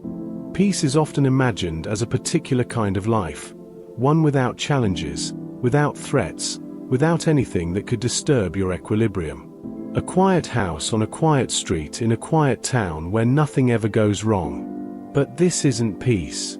This is just the temporary absence of difficulty, and it's as fragile as morning mist. True peace is something different entirely. Peace does not mean absence of threat but mastery of reaction. It's not about arranging your life so that nothing difficult ever happens. It's about developing the capacity to meet difficulty without being shattered by it, to face uncertainty without dissolving into panic, to encounter challenges without losing your center. Think about the ocean. On a perfectly calm day, the surface is smooth as glass. But that's not when the ocean demonstrates its true nature. It's when storms arrive, when winds blow, when the water churns and rises that you see what the ocean actually is. Something vast and deep that contains the storm without being destroyed by it. You have that same capacity. Not to prevent storms, but to contain them. Not to eliminate threats, but to remain steady in their presence. Peace, in this sense, is not the absence of worry but the mastery of response. Worry will come. This is certain. Situations will arise that generate concern, that activate your protective mechanisms, that engage your capacity for anxiety. You cannot prevent this unless you stop living entirely, stop caring entirely, stop being engaged with the world entirely. But you can master your response. You can notice worry arising without immediately following every worried thought to its conclusion. You can feel concern without amplifying it through catastrophic imagination. You can acknowledge legitimate risks without letting them colonize every moment of your awareness. This mastery isn't about suppression. It's not about pretending you don't feel worried when you do. It's about choosing what you do with the worry once it arrives. Do you feed it? Do you rehearse it? Do you let it dictate your state of being? Or do you acknowledge it, consider whether it points toward useful action, and then gently redirect your attention to what's actually happening rather than what might happen? The wise prepare, but they do not tremble. This is a useful distinction. Preparation is active, focused, proportionate to actual risk. Trembling is reactive, diffuse, often disproportionate to reality. You can prepare for difficulty without living in constant anticipation of it. You can take reasonable precautions without assuming catastrophe is inevitable. Wisdom recognizes that some things are worth preparing for. You might prepare for financial uncertainty by building savings. You might prepare for health challenges by taking care of your body. You might prepare for difficult conversations by thinking through what you want to say. These are concrete actions in response to real possibilities. But trembling adds nothing to preparation. It doesn't make you more ready. It doesn't improve your response when challenges actually arrive. It just drains your resources in advance, leaving you more depleted when you actually need strength. The wise see fear as a signal to prepare, not a command to retreat. Fear serves a purpose. It's your system's way of saying, pay attention. There might be something here that requires response. That's useful information. The problem comes when you treat every signal of fear as proof of imminent danger, every flutter of anxiety as evidence that you must withdraw, every moment of concern as a command to hide. Fear points. It indicates direction. There's something over there worth noticing. But it doesn't dictate what you do once you've noticed. You can move toward what you fear, you can prepare for it, you can meet it directly, all while acknowledging that yes, this feels uncomfortable, yes, there's risk, yes, you'd prefer things were easier. What you prepare for calmly, you face with strength. There's a quality to preparation that happens from a place of steadiness rather than panic. When you prepare calmly, you think more clearly. You consider what actually needs to be done rather than just doing anything to relieve anxiety. You make better decisions about where to direct your energy. And then, when the moment arrives, when the thing you prepared for actually happens, you have something to draw on. Not just the practical preparations you made, but the internal steadiness you practiced while making them. You've already shown yourself that you can think about difficulty without collapsing, that you can face uncertainty without losing your grounding. Courage grows when you focus on actions within your control, not outcomes beyond it. This is one of the fundamental distinctions that changes how you move through life. Outcomes are rarely fully within your control. You can influence them, certainly. You can increase or decrease their likelihood. But you cannot guarantee them. Actions, though, those are yours. You can control whether you show up, whether you try, whether you speak honestly or stay silent, whether you take the next step or remain frozen. These choices are within your domain in a way that outcomes never are. When you tie your sense of courage to outcomes, you make it dependent on things you cannot control. You might do everything right and still have circumstances turn against you. And then you feel like a failure, like your courage was insufficient, when really you just encountered the limits of your influence. But when courage is about taking right action regardless of outcome, it becomes more stable, more accessible. You can be courageous in this moment, with this choice, regardless of how things ultimately unfold. The courage doesn't depend on results. It depends on your willingness to act according to your values even when the outcome is uncertain. Fear has a talent for disguise. It can present itself as preparation, as responsibility, as prudent concern. You might spend hours thinking about potential problems, imagining scenarios, planning responses, and believe you're being productive. You're preparing, you tell yourself. You're being responsible. But fear often disguises itself as preparation. Ask whether you are acting or just pacing. Real preparation involves concrete action. You're gathering information, or developing skills, or making actual plans, or taking steps that would be useful if the difficulty arrives. There's a quality of forward movement, of building capacity, of doing something that will matter. Pacing is different. It's mental motion without meaningful progress. Going over the same worries again and again without new information or insight. Rehearsing scenarios that grow more elaborate but don't lead to any useful action. Thinking about the problem without actually doing anything about it. The distinction matters because pacing masquerades as preparation while actually depleting you. It gives you the feeling of doing something while accomplishing nothing except increased anxiety. When you notice yourself pacing, mentally circling the same concerns without forward movement, you can pause and ask, is there a concrete action I can take right now? If yes, take it. If no, Let this go and return to the present. Worry is the attempt to control the uncontrollable through thought alone. This is its essential nature. You cannot influence what will happen through worrying about it. You cannot make outcomes more favorable through anxious rehearsal. You cannot prevent difficulty through mental preparation alone. But worry feels like it should work. It feels like you're doing something. If you just think hard enough, anticipate thoroughly enough, consider every angle carefully enough, surely you can somehow influence what's coming. Surely your worry will protect you. It won't. Worry doesn't change external circumstances. It only changes your internal experience, and not in helpful ways. It takes present moments, which might be perfectly fine, and fills them with imagined future catastrophes.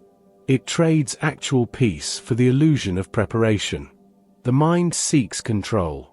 This is deep, ancient, understandable. Control feels like safety. If you can manage every variable, predict every outcome, prevent every difficulty, then you'll be secure.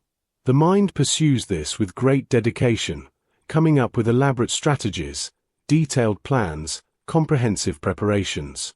Yet peace begins with accepting what cannot be mastered. Not as defeat, but as reality. There are things you can influence and things you cannot. There are areas of genuine agency and areas where you're simply not in charge.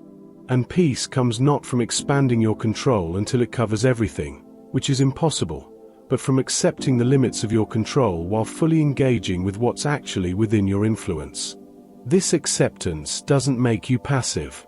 You still act, still prepare, still make efforts. But you're not exhausting yourself trying to control what cannot be controlled. You're not breaking yourself against the immovable. You're working with reality as it is, not as you wish it would be. Here's something worth considering carefully. Life's events are neutral, only opinion dyes them fearful. An event happens.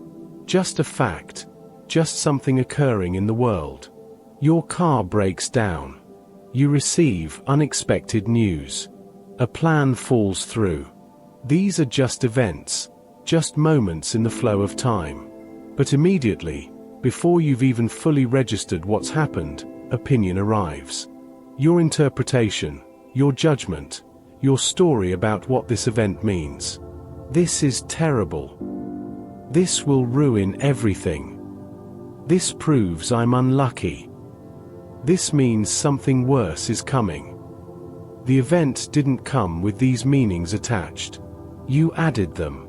This isn't to blame you or suggest you're doing something wrong. It's just to notice that there's a gap between what happens and what you make it mean. And in that gap lies tremendous power. Because if your opinion is what dyes events fearful, then you have some influence over the coloring. Not through forced positive thinking or pretending difficulties aren't difficult, but through examining your interpretations, questioning your assumptions, looking at what actually happened versus what you're telling yourself it means. Two people can experience the same event and have completely different emotional responses because they interpret it differently. The event is neutral.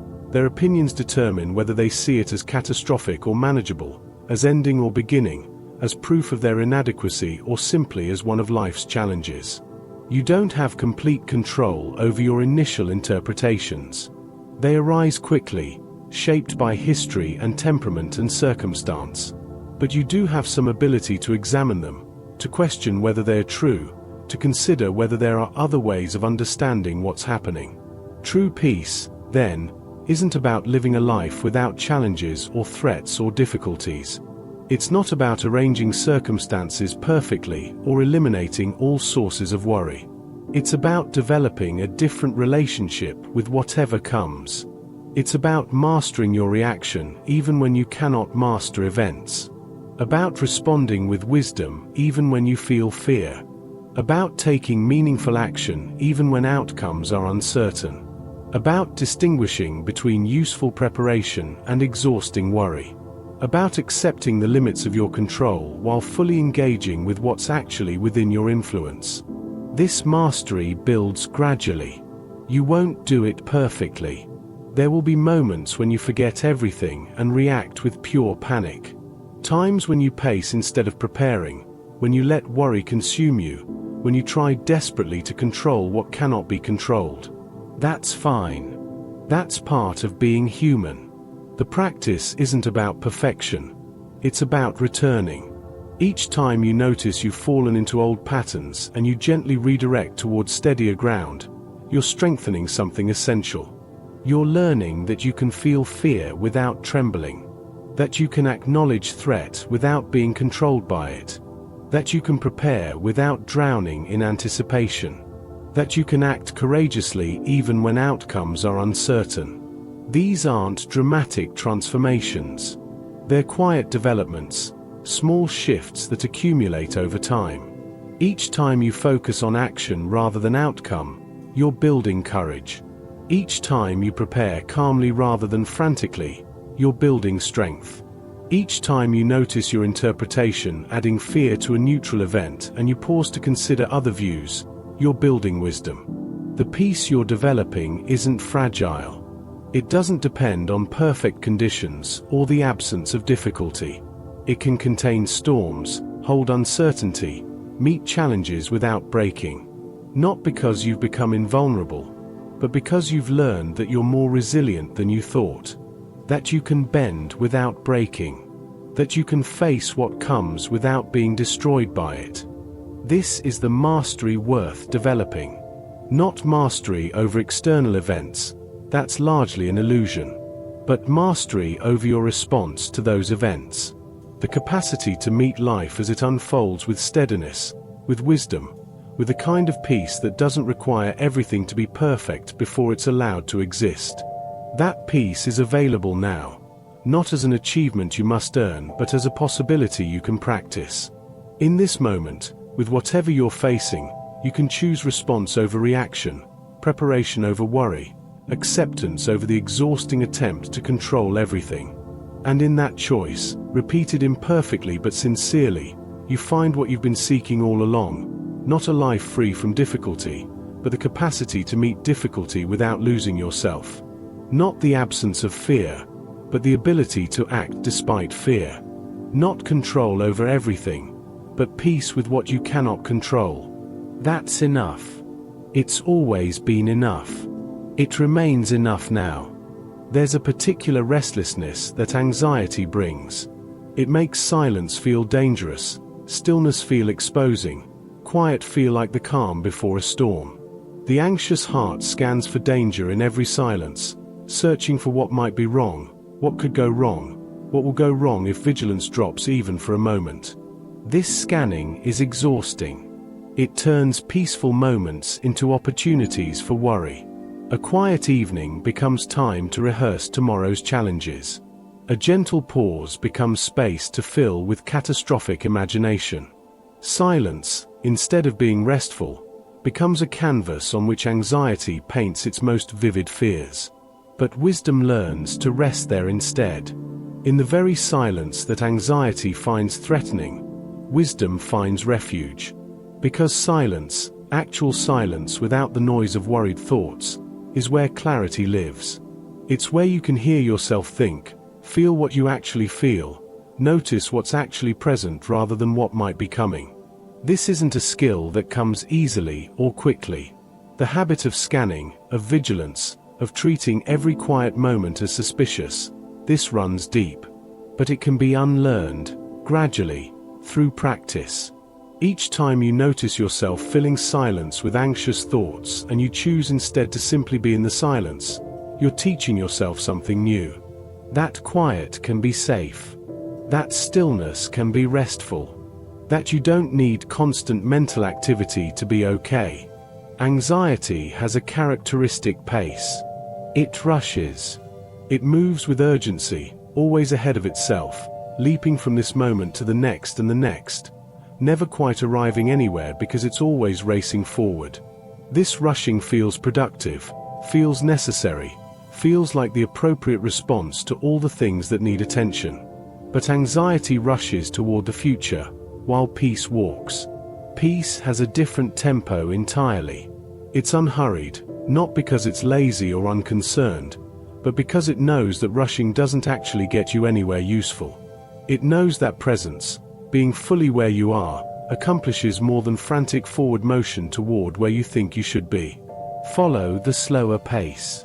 This is an invitation, not a command.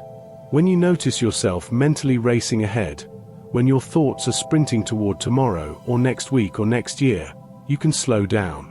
Not force yourself to slow down, which just adds another layer of struggle.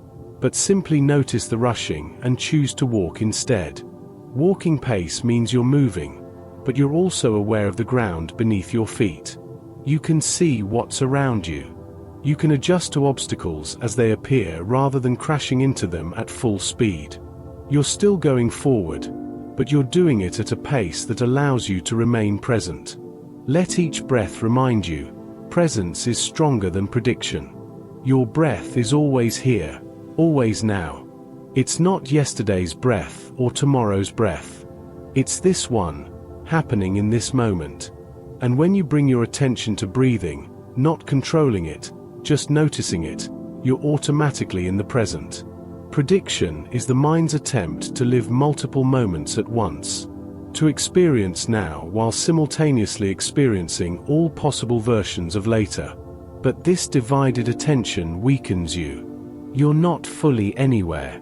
You're split across time, trying to inhabit the present while also preparing for a dozen different futures. Presence, by contrast, concentrates your energy. You're here, now, available to what's actually happening. And that availability, that fullness of attention, is its own form of strength. Not because it makes you able to control outcomes, but because it makes you able to respond appropriately to whatever actually occurs. When the mind insists on rushing ahead, and it will, repeatedly, because that's what minds do, anchor it with gratitude for this breath. This is practical, concrete, immediately accessible. You don't have to manufacture some profound feeling of gratitude. You can simply acknowledge, this breath is here. I am breathing. This body is functioning without my conscious direction. That simple acknowledgement can be enough to interrupt the forward rush, to bring you back to now. And in that return, you often find that now is actually manageable. It's the accumulated weight of all the imagined future nows that feels crushing. But this single now, you can meet it. There's a particular wisdom in what gratitude offers when fear is active. Where fear whispers of loss, of what might be taken, what could disappear, what will inevitably end, gratitude reminds you of what remains. Not as denial of real risks or losses, but as a balancing perspective. Fear wants you to focus exclusively on what's threatened. It narrows your vision until all you can see is potential loss. But gratitude widens the lens again. It says, yes, things might change. Yes, you might lose something. And also, look at what's here right now. Look at what you still have. Look at what remains even in difficulty. This isn't toxic positivity. It's not pretending everything is fine when it isn't. It's maintaining a fuller picture of reality rather than letting fear dictate which parts of reality you're allowed to see. There's something that quiets worry more effectively than any amount of reassurance: a clear conscience. When you've done what you could reasonably do, when you've acted according to your values, when you've fulfilled your responsibilities to the best of your current ability, a kind of quietness becomes possible. External reassurance, from others, from checking, from researching, from seeking guarantee after guarantee, provides only temporary relief. The worry returns as soon as the reassurance fades because the reassurance came from outside. It didn't address the actual source of the worry. But a clear conscience is internal. It's the knowledge that you've done right by your own standards, that you've acted with integrity, that you have nothing to hide from yourself. This creates a foundation that worry has a harder time shaking. Not because everything is perfect or because there are no risks, but because you know you've done what was yours to do. The noise of anxiety fades when attention returns to simple duties well done. This is surprisingly powerful. When you're drowning in anxious thoughts, when worry has created a storm in your mind, one of the most effective responses is remarkably ordinary. Do something simple that needs doing, and do it with care. Wash the dishes. Fold the laundry. Tidy a space. Answer an email. Make a call you've been postponing. These aren't dramatic interventions. They're small, concrete actions. But they have a grounding quality. They bring you back into relationship with the physical world, with tasks that have clear beginnings and endings, with actions that produce tangible results. And there's something about doing these duties well, not perfectly, but with attention and care, that shifts your internal state. You're no longer just thinking about problems. You're acting, completing, accomplishing something real even if small. The noise doesn't disappear entirely, but it does fade. It loses some of its intensity when you're engaged with simple, purposeful action.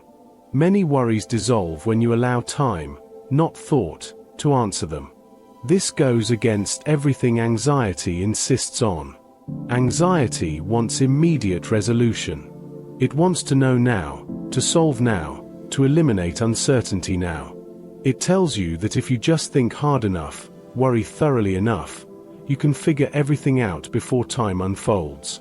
But time has information that thought doesn't.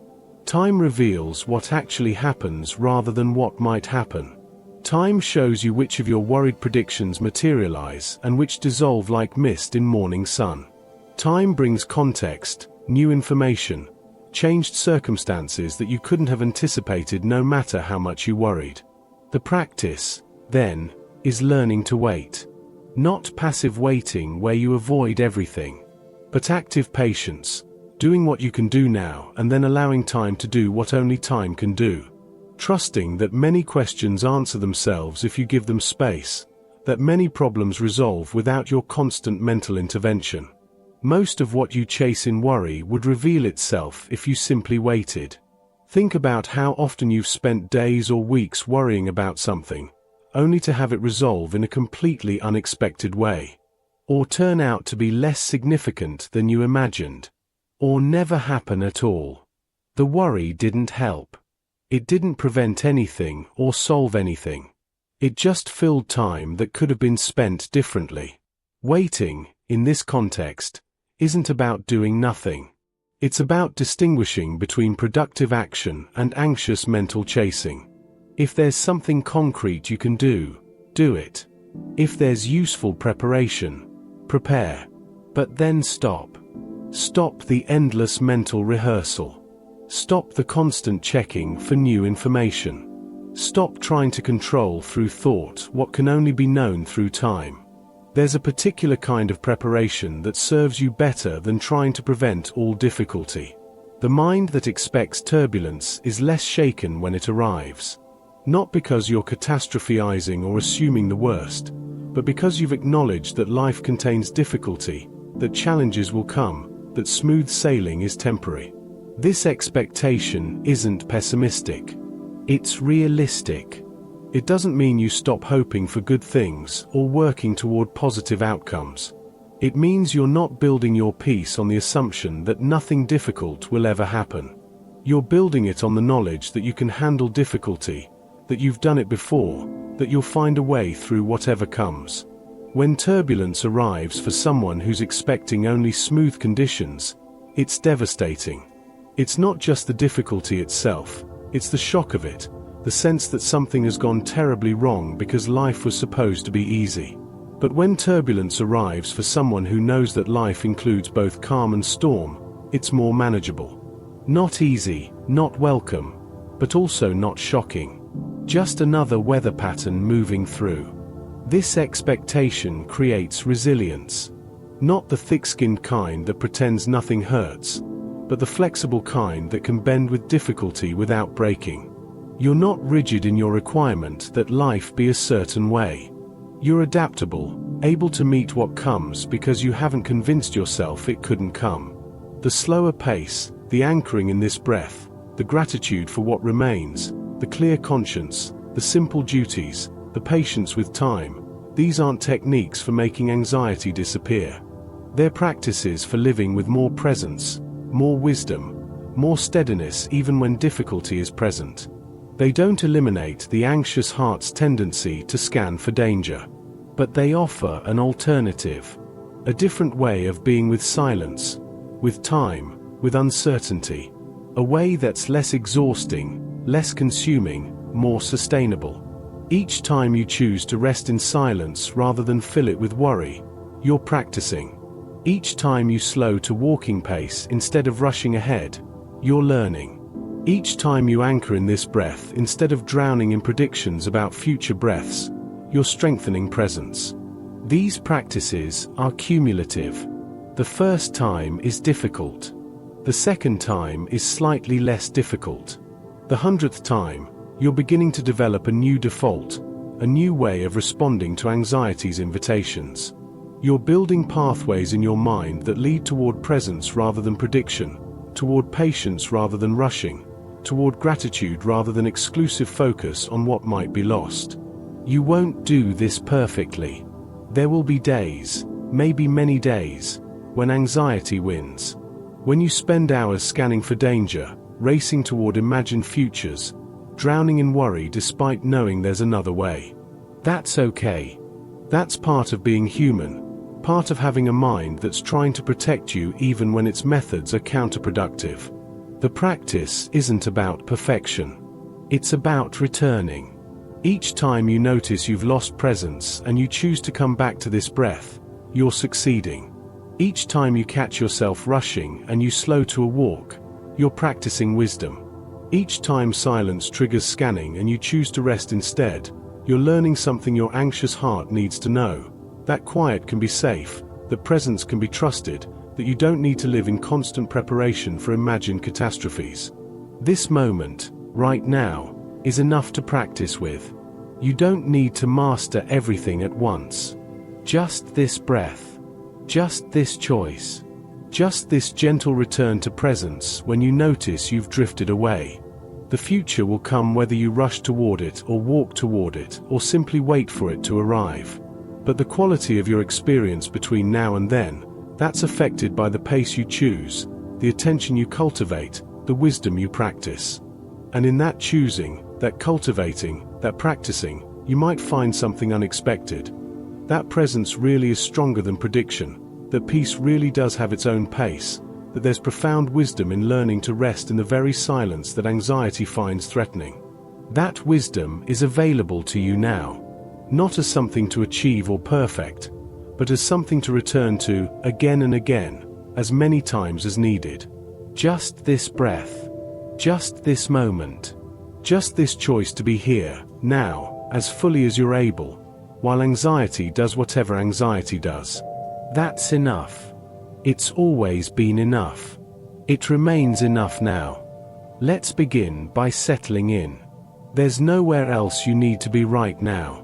Nothing demanding your attention beyond these quiet moments we're sharing together. Close your eyes if that feels right. Or let them rest softly on something simple. A wall, a shadow, the gentle darkness of your room. Breathe. Not deeply, not deliberately. Just breathe as you already are, noticing the rhythm that's been there all along. There's something the Stoics understood about tension. They didn't see it as an enemy to be conquered or a problem to be solved.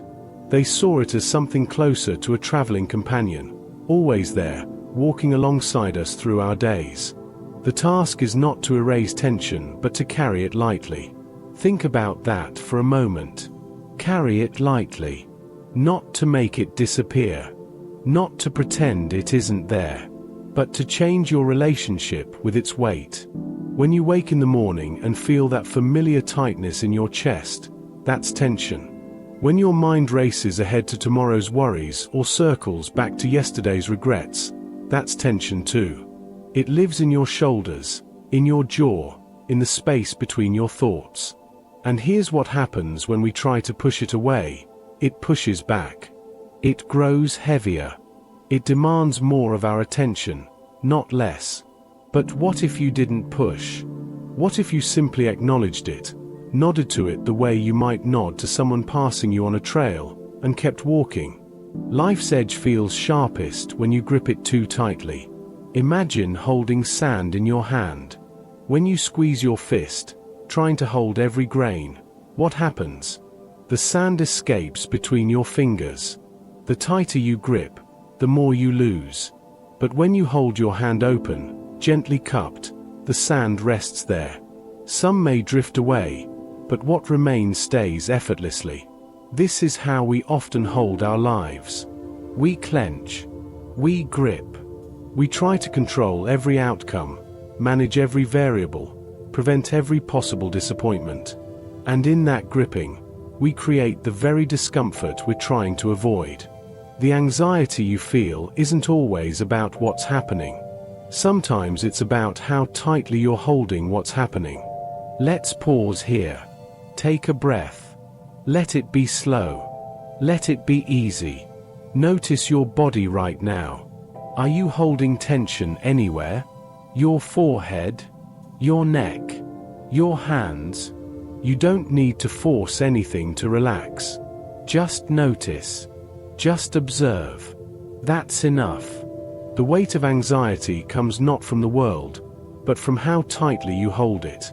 This is a subtle truth, and it's worth sitting with for a while. The world gives us circumstances, challenges, uncertainties, losses, changes.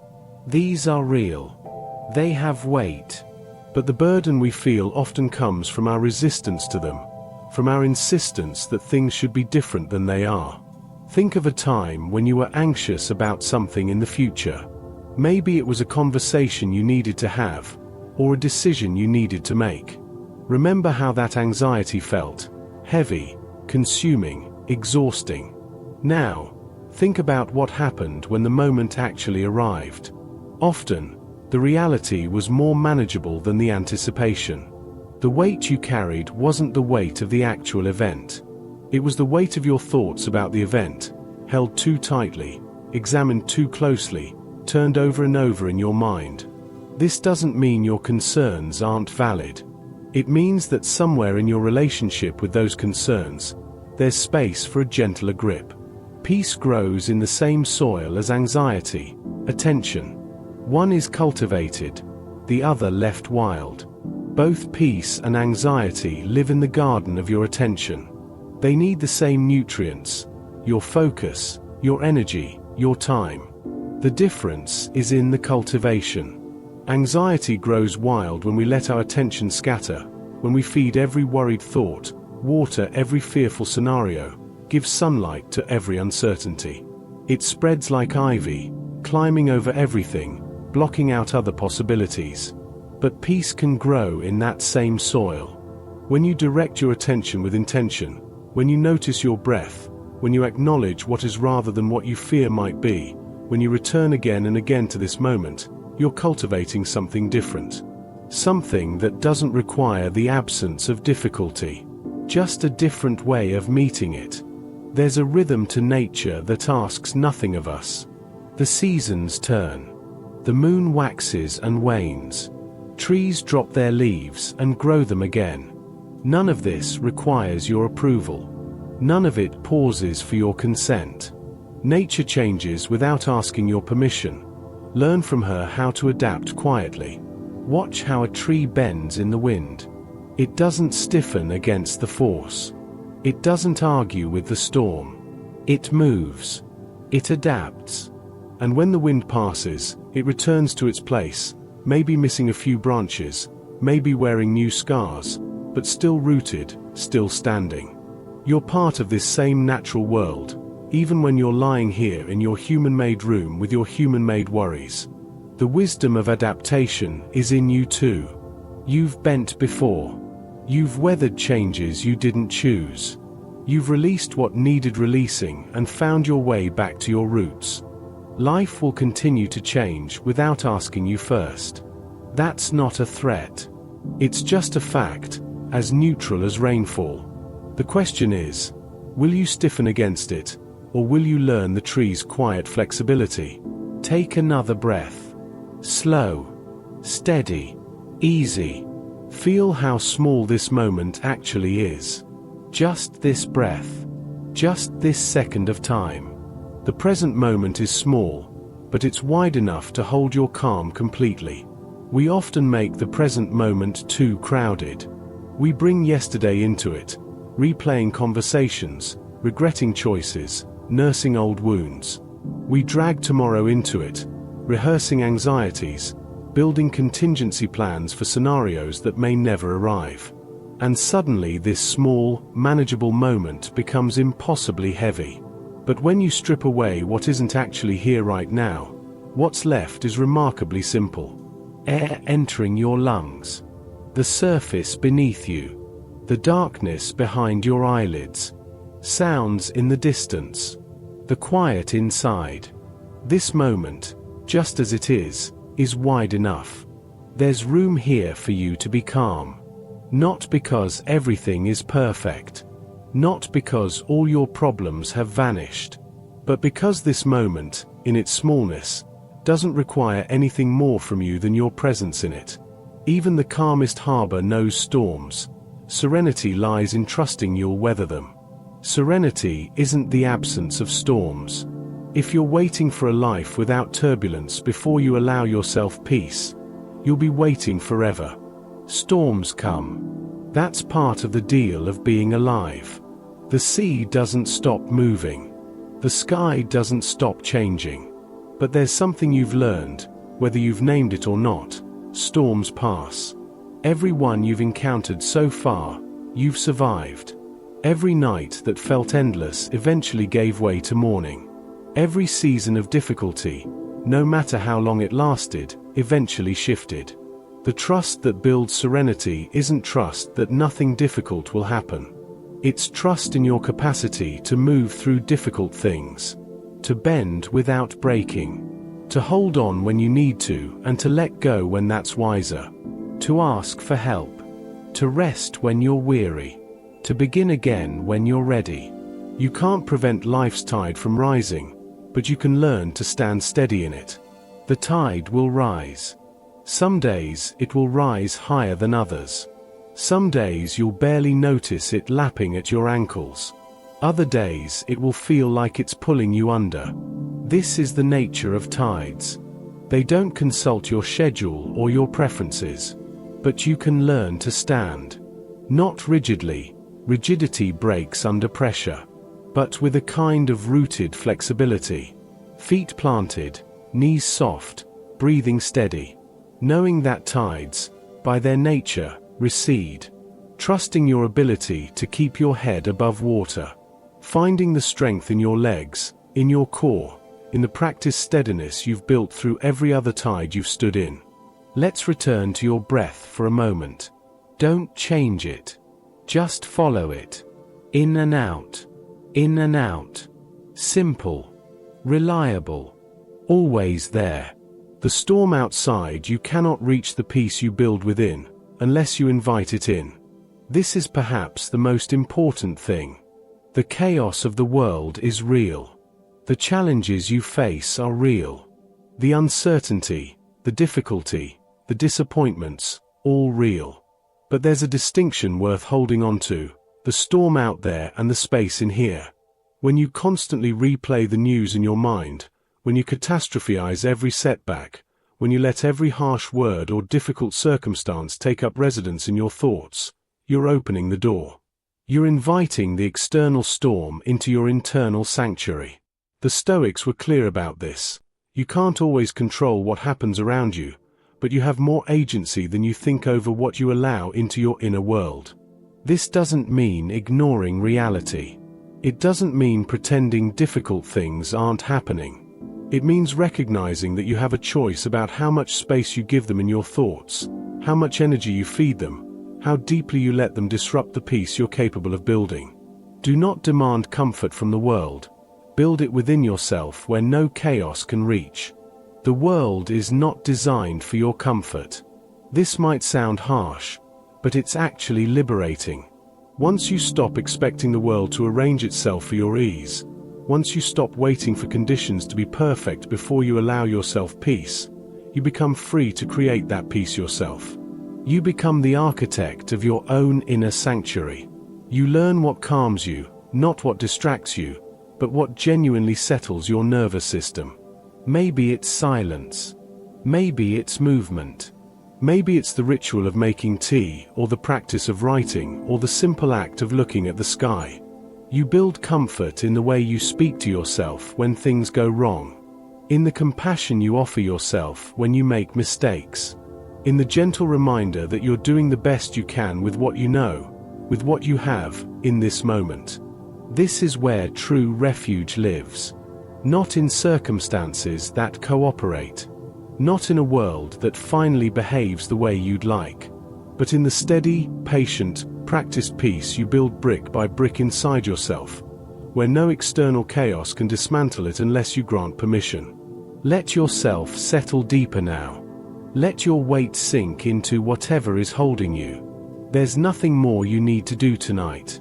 Nothing more you need to figure out. You're here. You're breathing. You've carried what needed carrying today. And that's enough. The Stoics understood something that's easy to forget in our achievement-obsessed world. Your worth isn't measured by how much you accomplish or how perfectly you perform. It's inherent. It's unchanging. It's there whether you have a productive day or an exhausting one, whether you feel at peace or anxious, whether you're standing steady or barely holding on. You're enough. Right now. As you are. As we come to the end of these reflections, let's sit together for a moment in silence. Not the silence of emptiness, but the silence of fullness, the kind that holds everything without needing to name it. Carry these thoughts lightly, if you carry them at all. Let them drift through your awareness like leaves on water, there, noticed, but not grasped. When you wake tomorrow, the world will still have its edges. Tension will still be there. Storms will still arrive unannounced. But you'll also wake with the same capacity you've always had, to meet what comes with as much grace as you can muster, to carry what needs carrying, lightly, to stand steady when the tide rises, to build peace in the quiet spaces within yourself. That's not a small thing. That's everything. Rest now. Let go. Be here. And trust that whatever tomorrow asks of you, you'll have what you need to meet it. Let's begin by settling in. There's nowhere else you need to be right now. Nothing demanding your attention beyond these quiet moments we're sharing together. Close your eyes if that feels right. Or let them rest softly on something simple. A wall, a shadow, the gentle darkness of your room. Breathe. Not deeply, not deliberately. Just breathe as you already are, noticing the rhythm that's been there all along. There's something the Stoics understood about tension. They didn't see it as an enemy to be conquered or a problem to be solved. They saw it as something closer to a traveling companion, always there, walking alongside us through our days. The task is not to erase tension but to carry it lightly. Think about that for a moment. Carry it lightly. Not to make it disappear. Not to pretend it isn't there. But to change your relationship with its weight. When you wake in the morning and feel that familiar tightness in your chest, that's tension. When your mind races ahead to tomorrow's worries or circles back to yesterday's regrets, that's tension too. It lives in your shoulders, in your jaw, in the space between your thoughts. And here's what happens when we try to push it away. It pushes back. It grows heavier. It demands more of our attention, not less. But what if you didn't push? What if you simply acknowledged it, nodded to it the way you might nod to someone passing you on a trail, and kept walking? Life's edge feels sharpest when you grip it too tightly. Imagine holding sand in your hand. When you squeeze your fist, trying to hold every grain, what happens? The sand escapes between your fingers. The tighter you grip, the more you lose. But when you hold your hand open, gently cupped, the sand rests there. Some may drift away, but what remains stays effortlessly. This is how we often hold our lives. We clench. We grip. We try to control every outcome, manage every variable, prevent every possible disappointment. And in that gripping, we create the very discomfort we're trying to avoid. The anxiety you feel isn't always about what's happening. Sometimes it's about how tightly you're holding what's happening.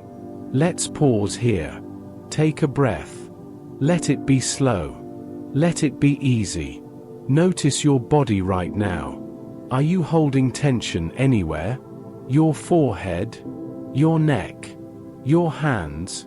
You don't need to force anything to relax. Just notice. Just observe. That's enough. The weight of anxiety comes not from the world, but from how tightly you hold it. This is a subtle truth, and it's worth sitting with for a while. The world gives us circumstances, challenges, uncertainties, losses, changes. These are real. They have weight. But the burden we feel often comes from our resistance to them, from our insistence that things should be different than they are. Think of a time when you were anxious about something in the future. Maybe it was a conversation you needed to have, or a decision you needed to make. Remember how that anxiety felt: heavy, consuming, exhausting. Now, think about what happened when the moment actually arrived. Often, the reality was more manageable than the anticipation. The weight you carried wasn't the weight of the actual event. It was the weight of your thoughts about the event, held too tightly, examined too closely, turned over and over in your mind. This doesn't mean your concerns aren't valid. It means that somewhere in your relationship with those concerns, there's space for a gentler grip. Peace grows in the same soil as anxiety, attention.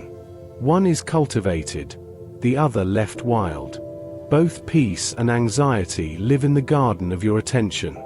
They need the same nutrients: your focus, your energy, your time. The difference is in the cultivation.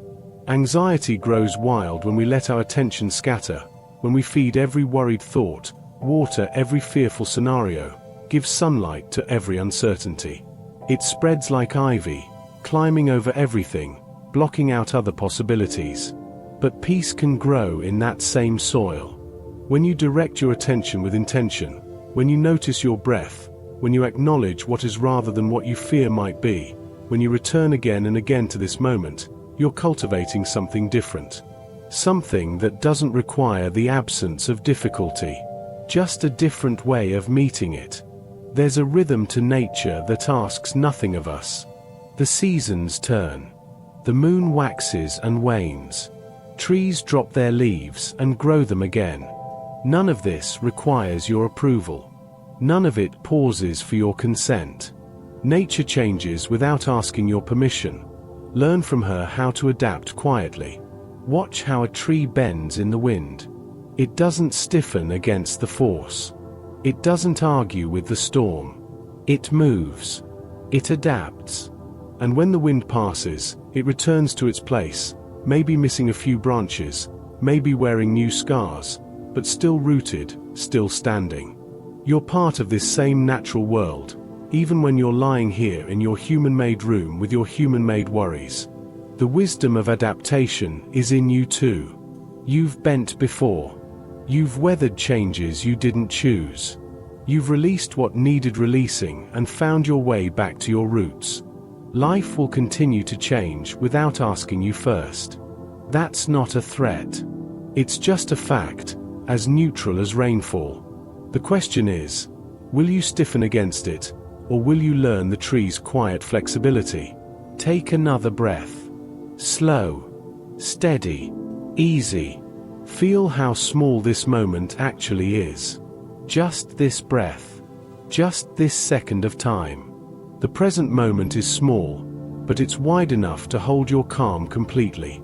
We often make the present moment too crowded. We bring yesterday into it, replaying conversations, regretting choices, nursing old wounds. We drag tomorrow into it, rehearsing anxieties, building contingency plans for scenarios that may never arrive.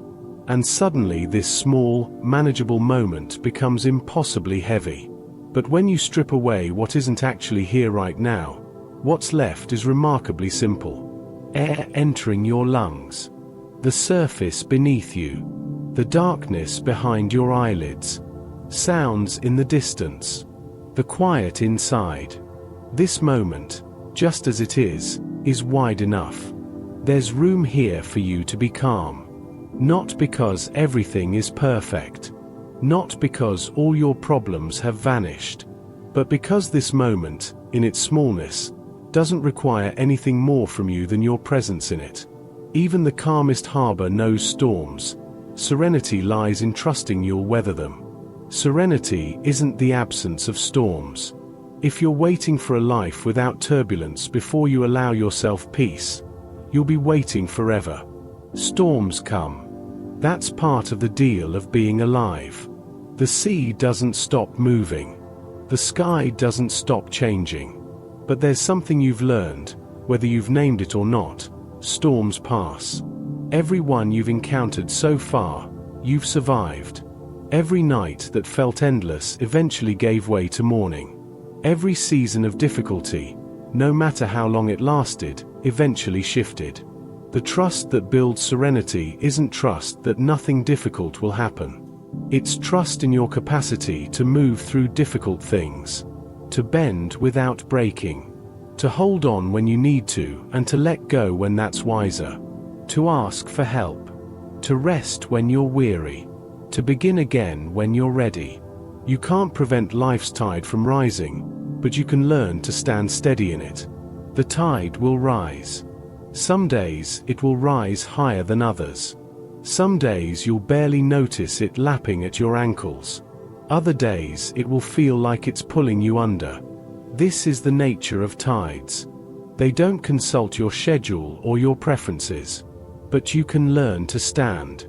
Not rigidly. Rigidity breaks under pressure. But with a kind of rooted flexibility. Feet planted, knees soft, breathing steady. Knowing that tides, by their nature, recede. Trusting your ability to keep your head above water. Finding the strength in your legs, in your core, in the practiced steadiness you've built through every other tide you've stood in. Let's return to your breath for a moment. Don't change it. Just follow it. In and out. In and out. Simple. Reliable. Always there. The storm outside, you cannot reach the peace you build within, unless you invite it in. This is perhaps the most important thing. The chaos of the world is real. The challenges you face are real. The uncertainty, the difficulty, the disappointments, all real. But there's a distinction worth holding on to, the storm out there and the space in here. When you constantly replay the news in your mind, when you catastrophize every setback, when you let every harsh word or difficult circumstance take up residence in your thoughts, you're opening the door. You're inviting the external storm into your internal sanctuary. The Stoics were clear about this. You can't always control what happens around you, but you have more agency than you think over what you allow into your inner world. This doesn't mean ignoring reality. It doesn't mean pretending difficult things aren't happening. It means recognizing that you have a choice about how much space you give them in your thoughts, how much energy you feed them, how deeply you let them disrupt the peace you're capable of building. Do not demand comfort from the world. Build it within yourself where no chaos can reach. The world is not designed for your comfort. This might sound harsh, but it's actually liberating. Once you stop expecting the world to arrange itself for your ease, once you stop waiting for conditions to be perfect before you allow yourself peace, you become free to create that peace yourself. You become the architect of your own inner sanctuary. You learn what calms you, not what distracts you, but what genuinely settles your nervous system. Maybe it's silence. Maybe it's movement. Maybe it's the ritual of making tea, or the practice of writing, or the simple act of looking at the sky. You build comfort in the way you speak to yourself when things go wrong, in the compassion you offer yourself when you make mistakes, in the gentle reminder that you're doing the best you can with what you know, with what you have, in this moment. This is where true refuge lives. Not in circumstances that cooperate. Not in a world that finally behaves the way you'd like. But in the steady, patient, practice peace you build brick by brick inside yourself, where no external chaos can dismantle it unless you grant permission. Let yourself settle deeper now. Let your weight sink into whatever is holding you. There's nothing more you need to do tonight. Nothing more you need to figure out. You're here. You're breathing. You've carried what needed carrying today. And that's enough. The Stoics understood something that's easy to forget in our achievement-obsessed world. Your worth isn't measured by how much you accomplish or how perfectly you perform. It's inherent. It's unchanging. It's there whether you have a productive day or an exhausting one, whether you feel at peace or anxious, whether you're standing steady or barely holding on. You're enough. Right now. As you are. As we come to the end of these reflections, let's sit together for a moment in silence. Not the silence of emptiness, but the silence of fullness, the kind that holds everything without needing to name it. Pause. Carry these thoughts lightly, if you carry them at all. Let them drift through your awareness like leaves on water, there, noticed, but not grasped. When you wake tomorrow, the world will still have its edges. Tension will still be there. Storms will still arrive unannounced. But you'll also wake with the same capacity you've always had, to meet what comes with as much grace as you can muster, to carry what needs carrying, lightly, to stand steady when the tide rises, to build peace in the quiet spaces within yourself. That's not a small thing. That's everything. Rest now. Let go. Be here. And trust that whatever tomorrow asks of you, you'll have what you need to meet it. Let's settle in together. Find a position that allows your body to truly rest. Let the weight of the day begin to drain away.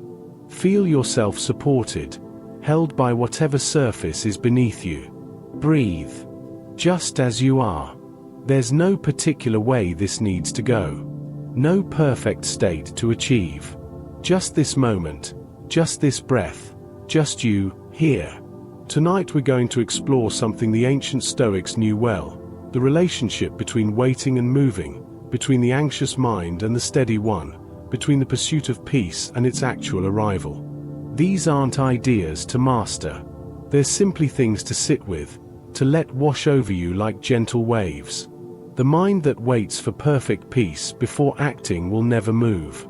Think about this for a moment. How many times have you told yourself you'll start something when you feel ready, when you feel calmer, when the anxiety passes, when you have more clarity, when the conditions are just right? It's a seductive promise, isn't it? The idea that somewhere in the future, there's a version of you who feels completely peaceful, completely certain, completely prepared. And that version of you will be able to do the things that feel so difficult right now. But here's what the Stoics understood. That moment of perfect peace, that feeling of complete readiness, it rarely comes. Not before you act, anyway. Movement doesn't usually follow peace. More often, peace follows movement. You take the step while still feeling uncertain. You begin while still feeling anxious. You move with the discomfort rather than waiting for it to dissolve. This doesn't mean being reckless. It doesn't mean ignoring genuine wisdom that says to wait. But it means recognizing when you're using the pursuit of perfect peace as an excuse for inaction. When waiting has become not preparation but avoidance. When the mind's demand for perfect conditions has become a cage. Sometimes the most peaceful thing you can do is to act despite the lack of peace. To move while the heart is still racing. To begin while doubt is still present. Because in that movement, in that beginning, something shifts. The paralysis breaks. The endless loop of preparation and hesitation finally opens into something new. The anxious mind imagines endings. The steady mind prepares for beginnings. Notice the direction of attention here. The anxious mind is always rushing toward conclusions. It plays out the worst scenario, the final failure, the ultimate rejection. It rehearses goodbye before hello has even been spoken.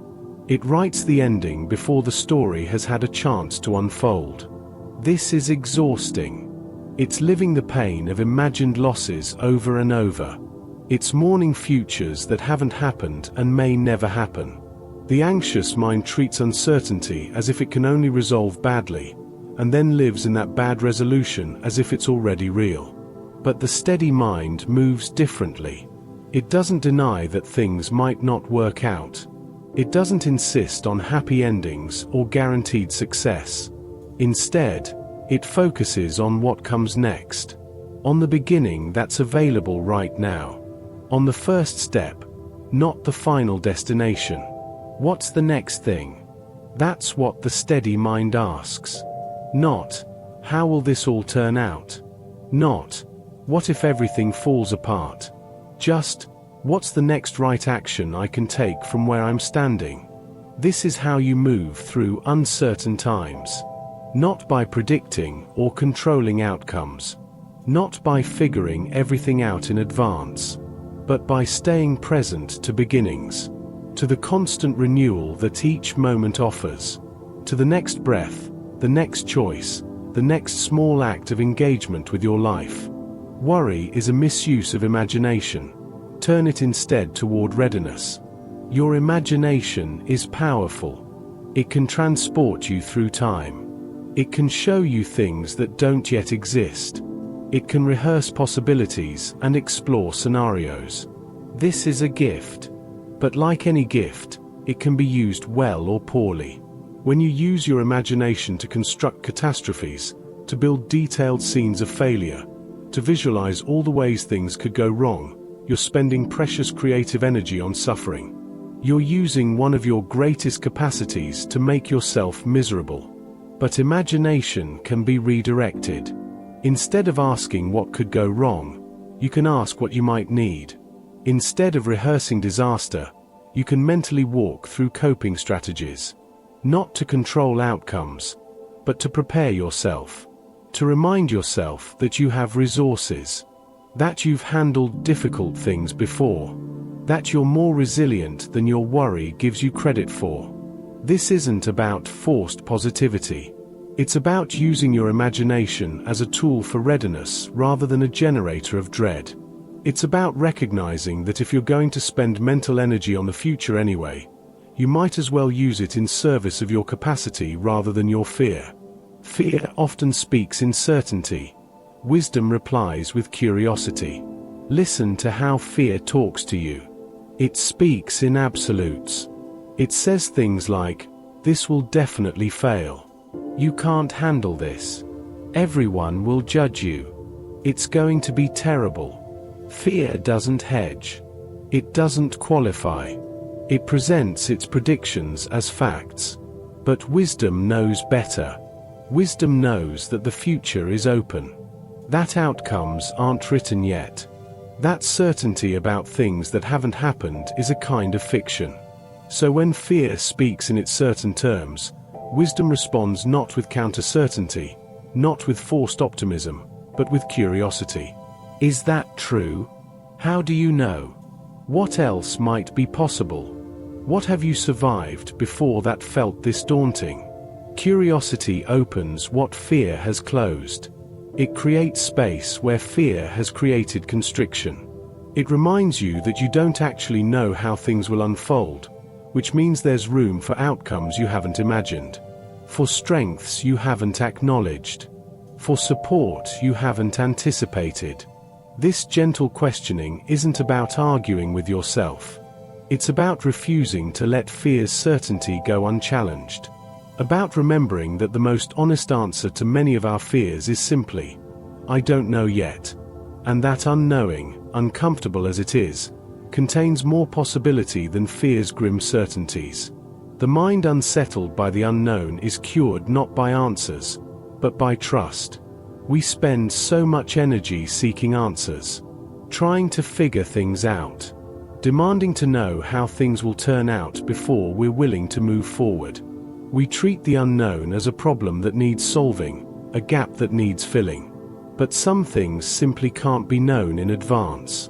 Some questions don't have answers yet. Some uncertainties are not problems to solve but conditions to accept. The cure for the unsettled mind isn't more information. It's not finally figuring everything out. It's trust. Trust that you can handle what comes. Trust that uncertainty has been your companion all along, even when you didn't notice it. Trust that not knowing doesn't mean you're in danger. This kind of trust isn't naive. It's not pretending that bad things never happen. It's a deeper trust in your own resilience, in your ability to adapt, in the fact that you've navigated unknown territory countless times before, and somehow, you found your way. Let your breath be slow. Let it be full. Notice how your body knows how to breathe without you needing to figure it out. There's wisdom in this. Some things take care of themselves when you stop gripping so tightly. Anxiety loses its grip when attention returns to what can be done now. Anxiety loves the future. It lives there, building elaborate scenarios, rehearsing difficulties, preparing for battles that may never come. It pulls your attention forward, away from this moment, into the maze of what ifs. But here's what happens when you bring your attention back to now. Anxiety loses its footing. Because right now, in this actual moment, stripped of all the stories about what might happen, things are usually more manageable than your worry suggests. What can be done now? Not tomorrow. Not once you have more information. Not after everything is figured out. Just now. In this moment. Sometimes the answer is nothing. And that's okay. That's not failure. That's accuracy. But sometimes there's a small thing. A text to send. A list to make. A person to call. A choice to clarify. And in doing that small thing, in bringing your energy back to what's actually available to you right now, anxiety's grip loosens. Not because the problem is solved, but because you've stopped feeding anxiety with your attention. You've stopped letting it pull you into its preferred territory of imagined futures. You've anchored yourself in the present, where life actually happens. The wise know that what feels unbearable today often softens with tomorrow's sunrise. There's a strange alchemy that happens overnight. Problems that felt impossible at midnight have a different quality in the morning light. Pain that seemed endless at 3 in the morning becomes bearable by breakfast. The mind that was racing, spinning, certain of disaster, wakes to find things somehow different. This isn't magic. It's not wishful thinking. It's pattern. It's experience. It's what happens when the body rests, when the nervous system calms, when the exhausted mind finally stops its endless churning. The Stoics paid attention to this. They noticed that perspective shifts with rest. That what feels unbearable is often a combination of the actual difficulty and the state of our resources. When we're tired, depleted, overwhelmed, everything feels heavier. But sleep restores something. Not always completely. Not always immediately. But enough. So when you're in those moments of feeling like you can't bear what you're facing, remember this: the sunrise changes things. Not because it solves your problems, but because it offers renewed energy to meet them. Because morning brings a slight shift in perspective that the night obscured. Because rest, even imperfect rest, rebuilds capacity. You don't have to bear forever. You only have to bear now. And tomorrow, when it comes, you'll have more resources than you have in this moment of depletion. You cannot stop turbulent thoughts, but you can choose not to be carried by their current. Thoughts come. This is what minds do. They produce thoughts the way hearts produce beats, the way lungs process breath. You don't have control over what thoughts arise, but you have more control than you might think over what you do with those thoughts once they appear. Imagine you're standing at the edge of a river. The water rushes past, sometimes calm, sometimes turbulent. Thoughts are like this river. They flow. They move. Some are gentle. Some are violent. But you're standing on the bank. You're not the river. You're the one observing it. When a turbulent thought comes, a worry, a fear, a harsh judgment, you have a choice. You can dive into the river and be carried by its current. Let it pull you downstream into spirals of anxiety and rumination. Or you can stand on the bank. Notice the thought. Acknowledge it. Watch it move past. This isn't about stopping the thoughts. That's not possible, and trying to force it often makes it worse. This is about relationship. About recognizing that you're not required to follow every thought to its conclusion. Not required to believe every fear. Not required to let every worry set up camp in your attention. The thoughts will flow. Let them. But you can remain on the bank, grounded, watching, choosing what deserves your engagement and what you can simply let pass by. To face uncertainty calmly is not weakness. It's the truest proof of inner strength. We often confuse strength with control. We think strength means having answers, maintaining certainty, appearing unshaken. We think that if we're truly strong, uncertainty won't bother us. We won't feel the discomfort of not knowing. But that's not strength. That's denial. That's pretending. Real strength is feeling the discomfort of uncertainty and not running from it. It's acknowledging that you don't know what will happen and meeting that not knowing without collapse. It's standing in the space of unclear outcomes without demanding that clarity appear before you're willing to move forward. This is harder than it sounds. It requires trusting yourself more than trusting circumstances.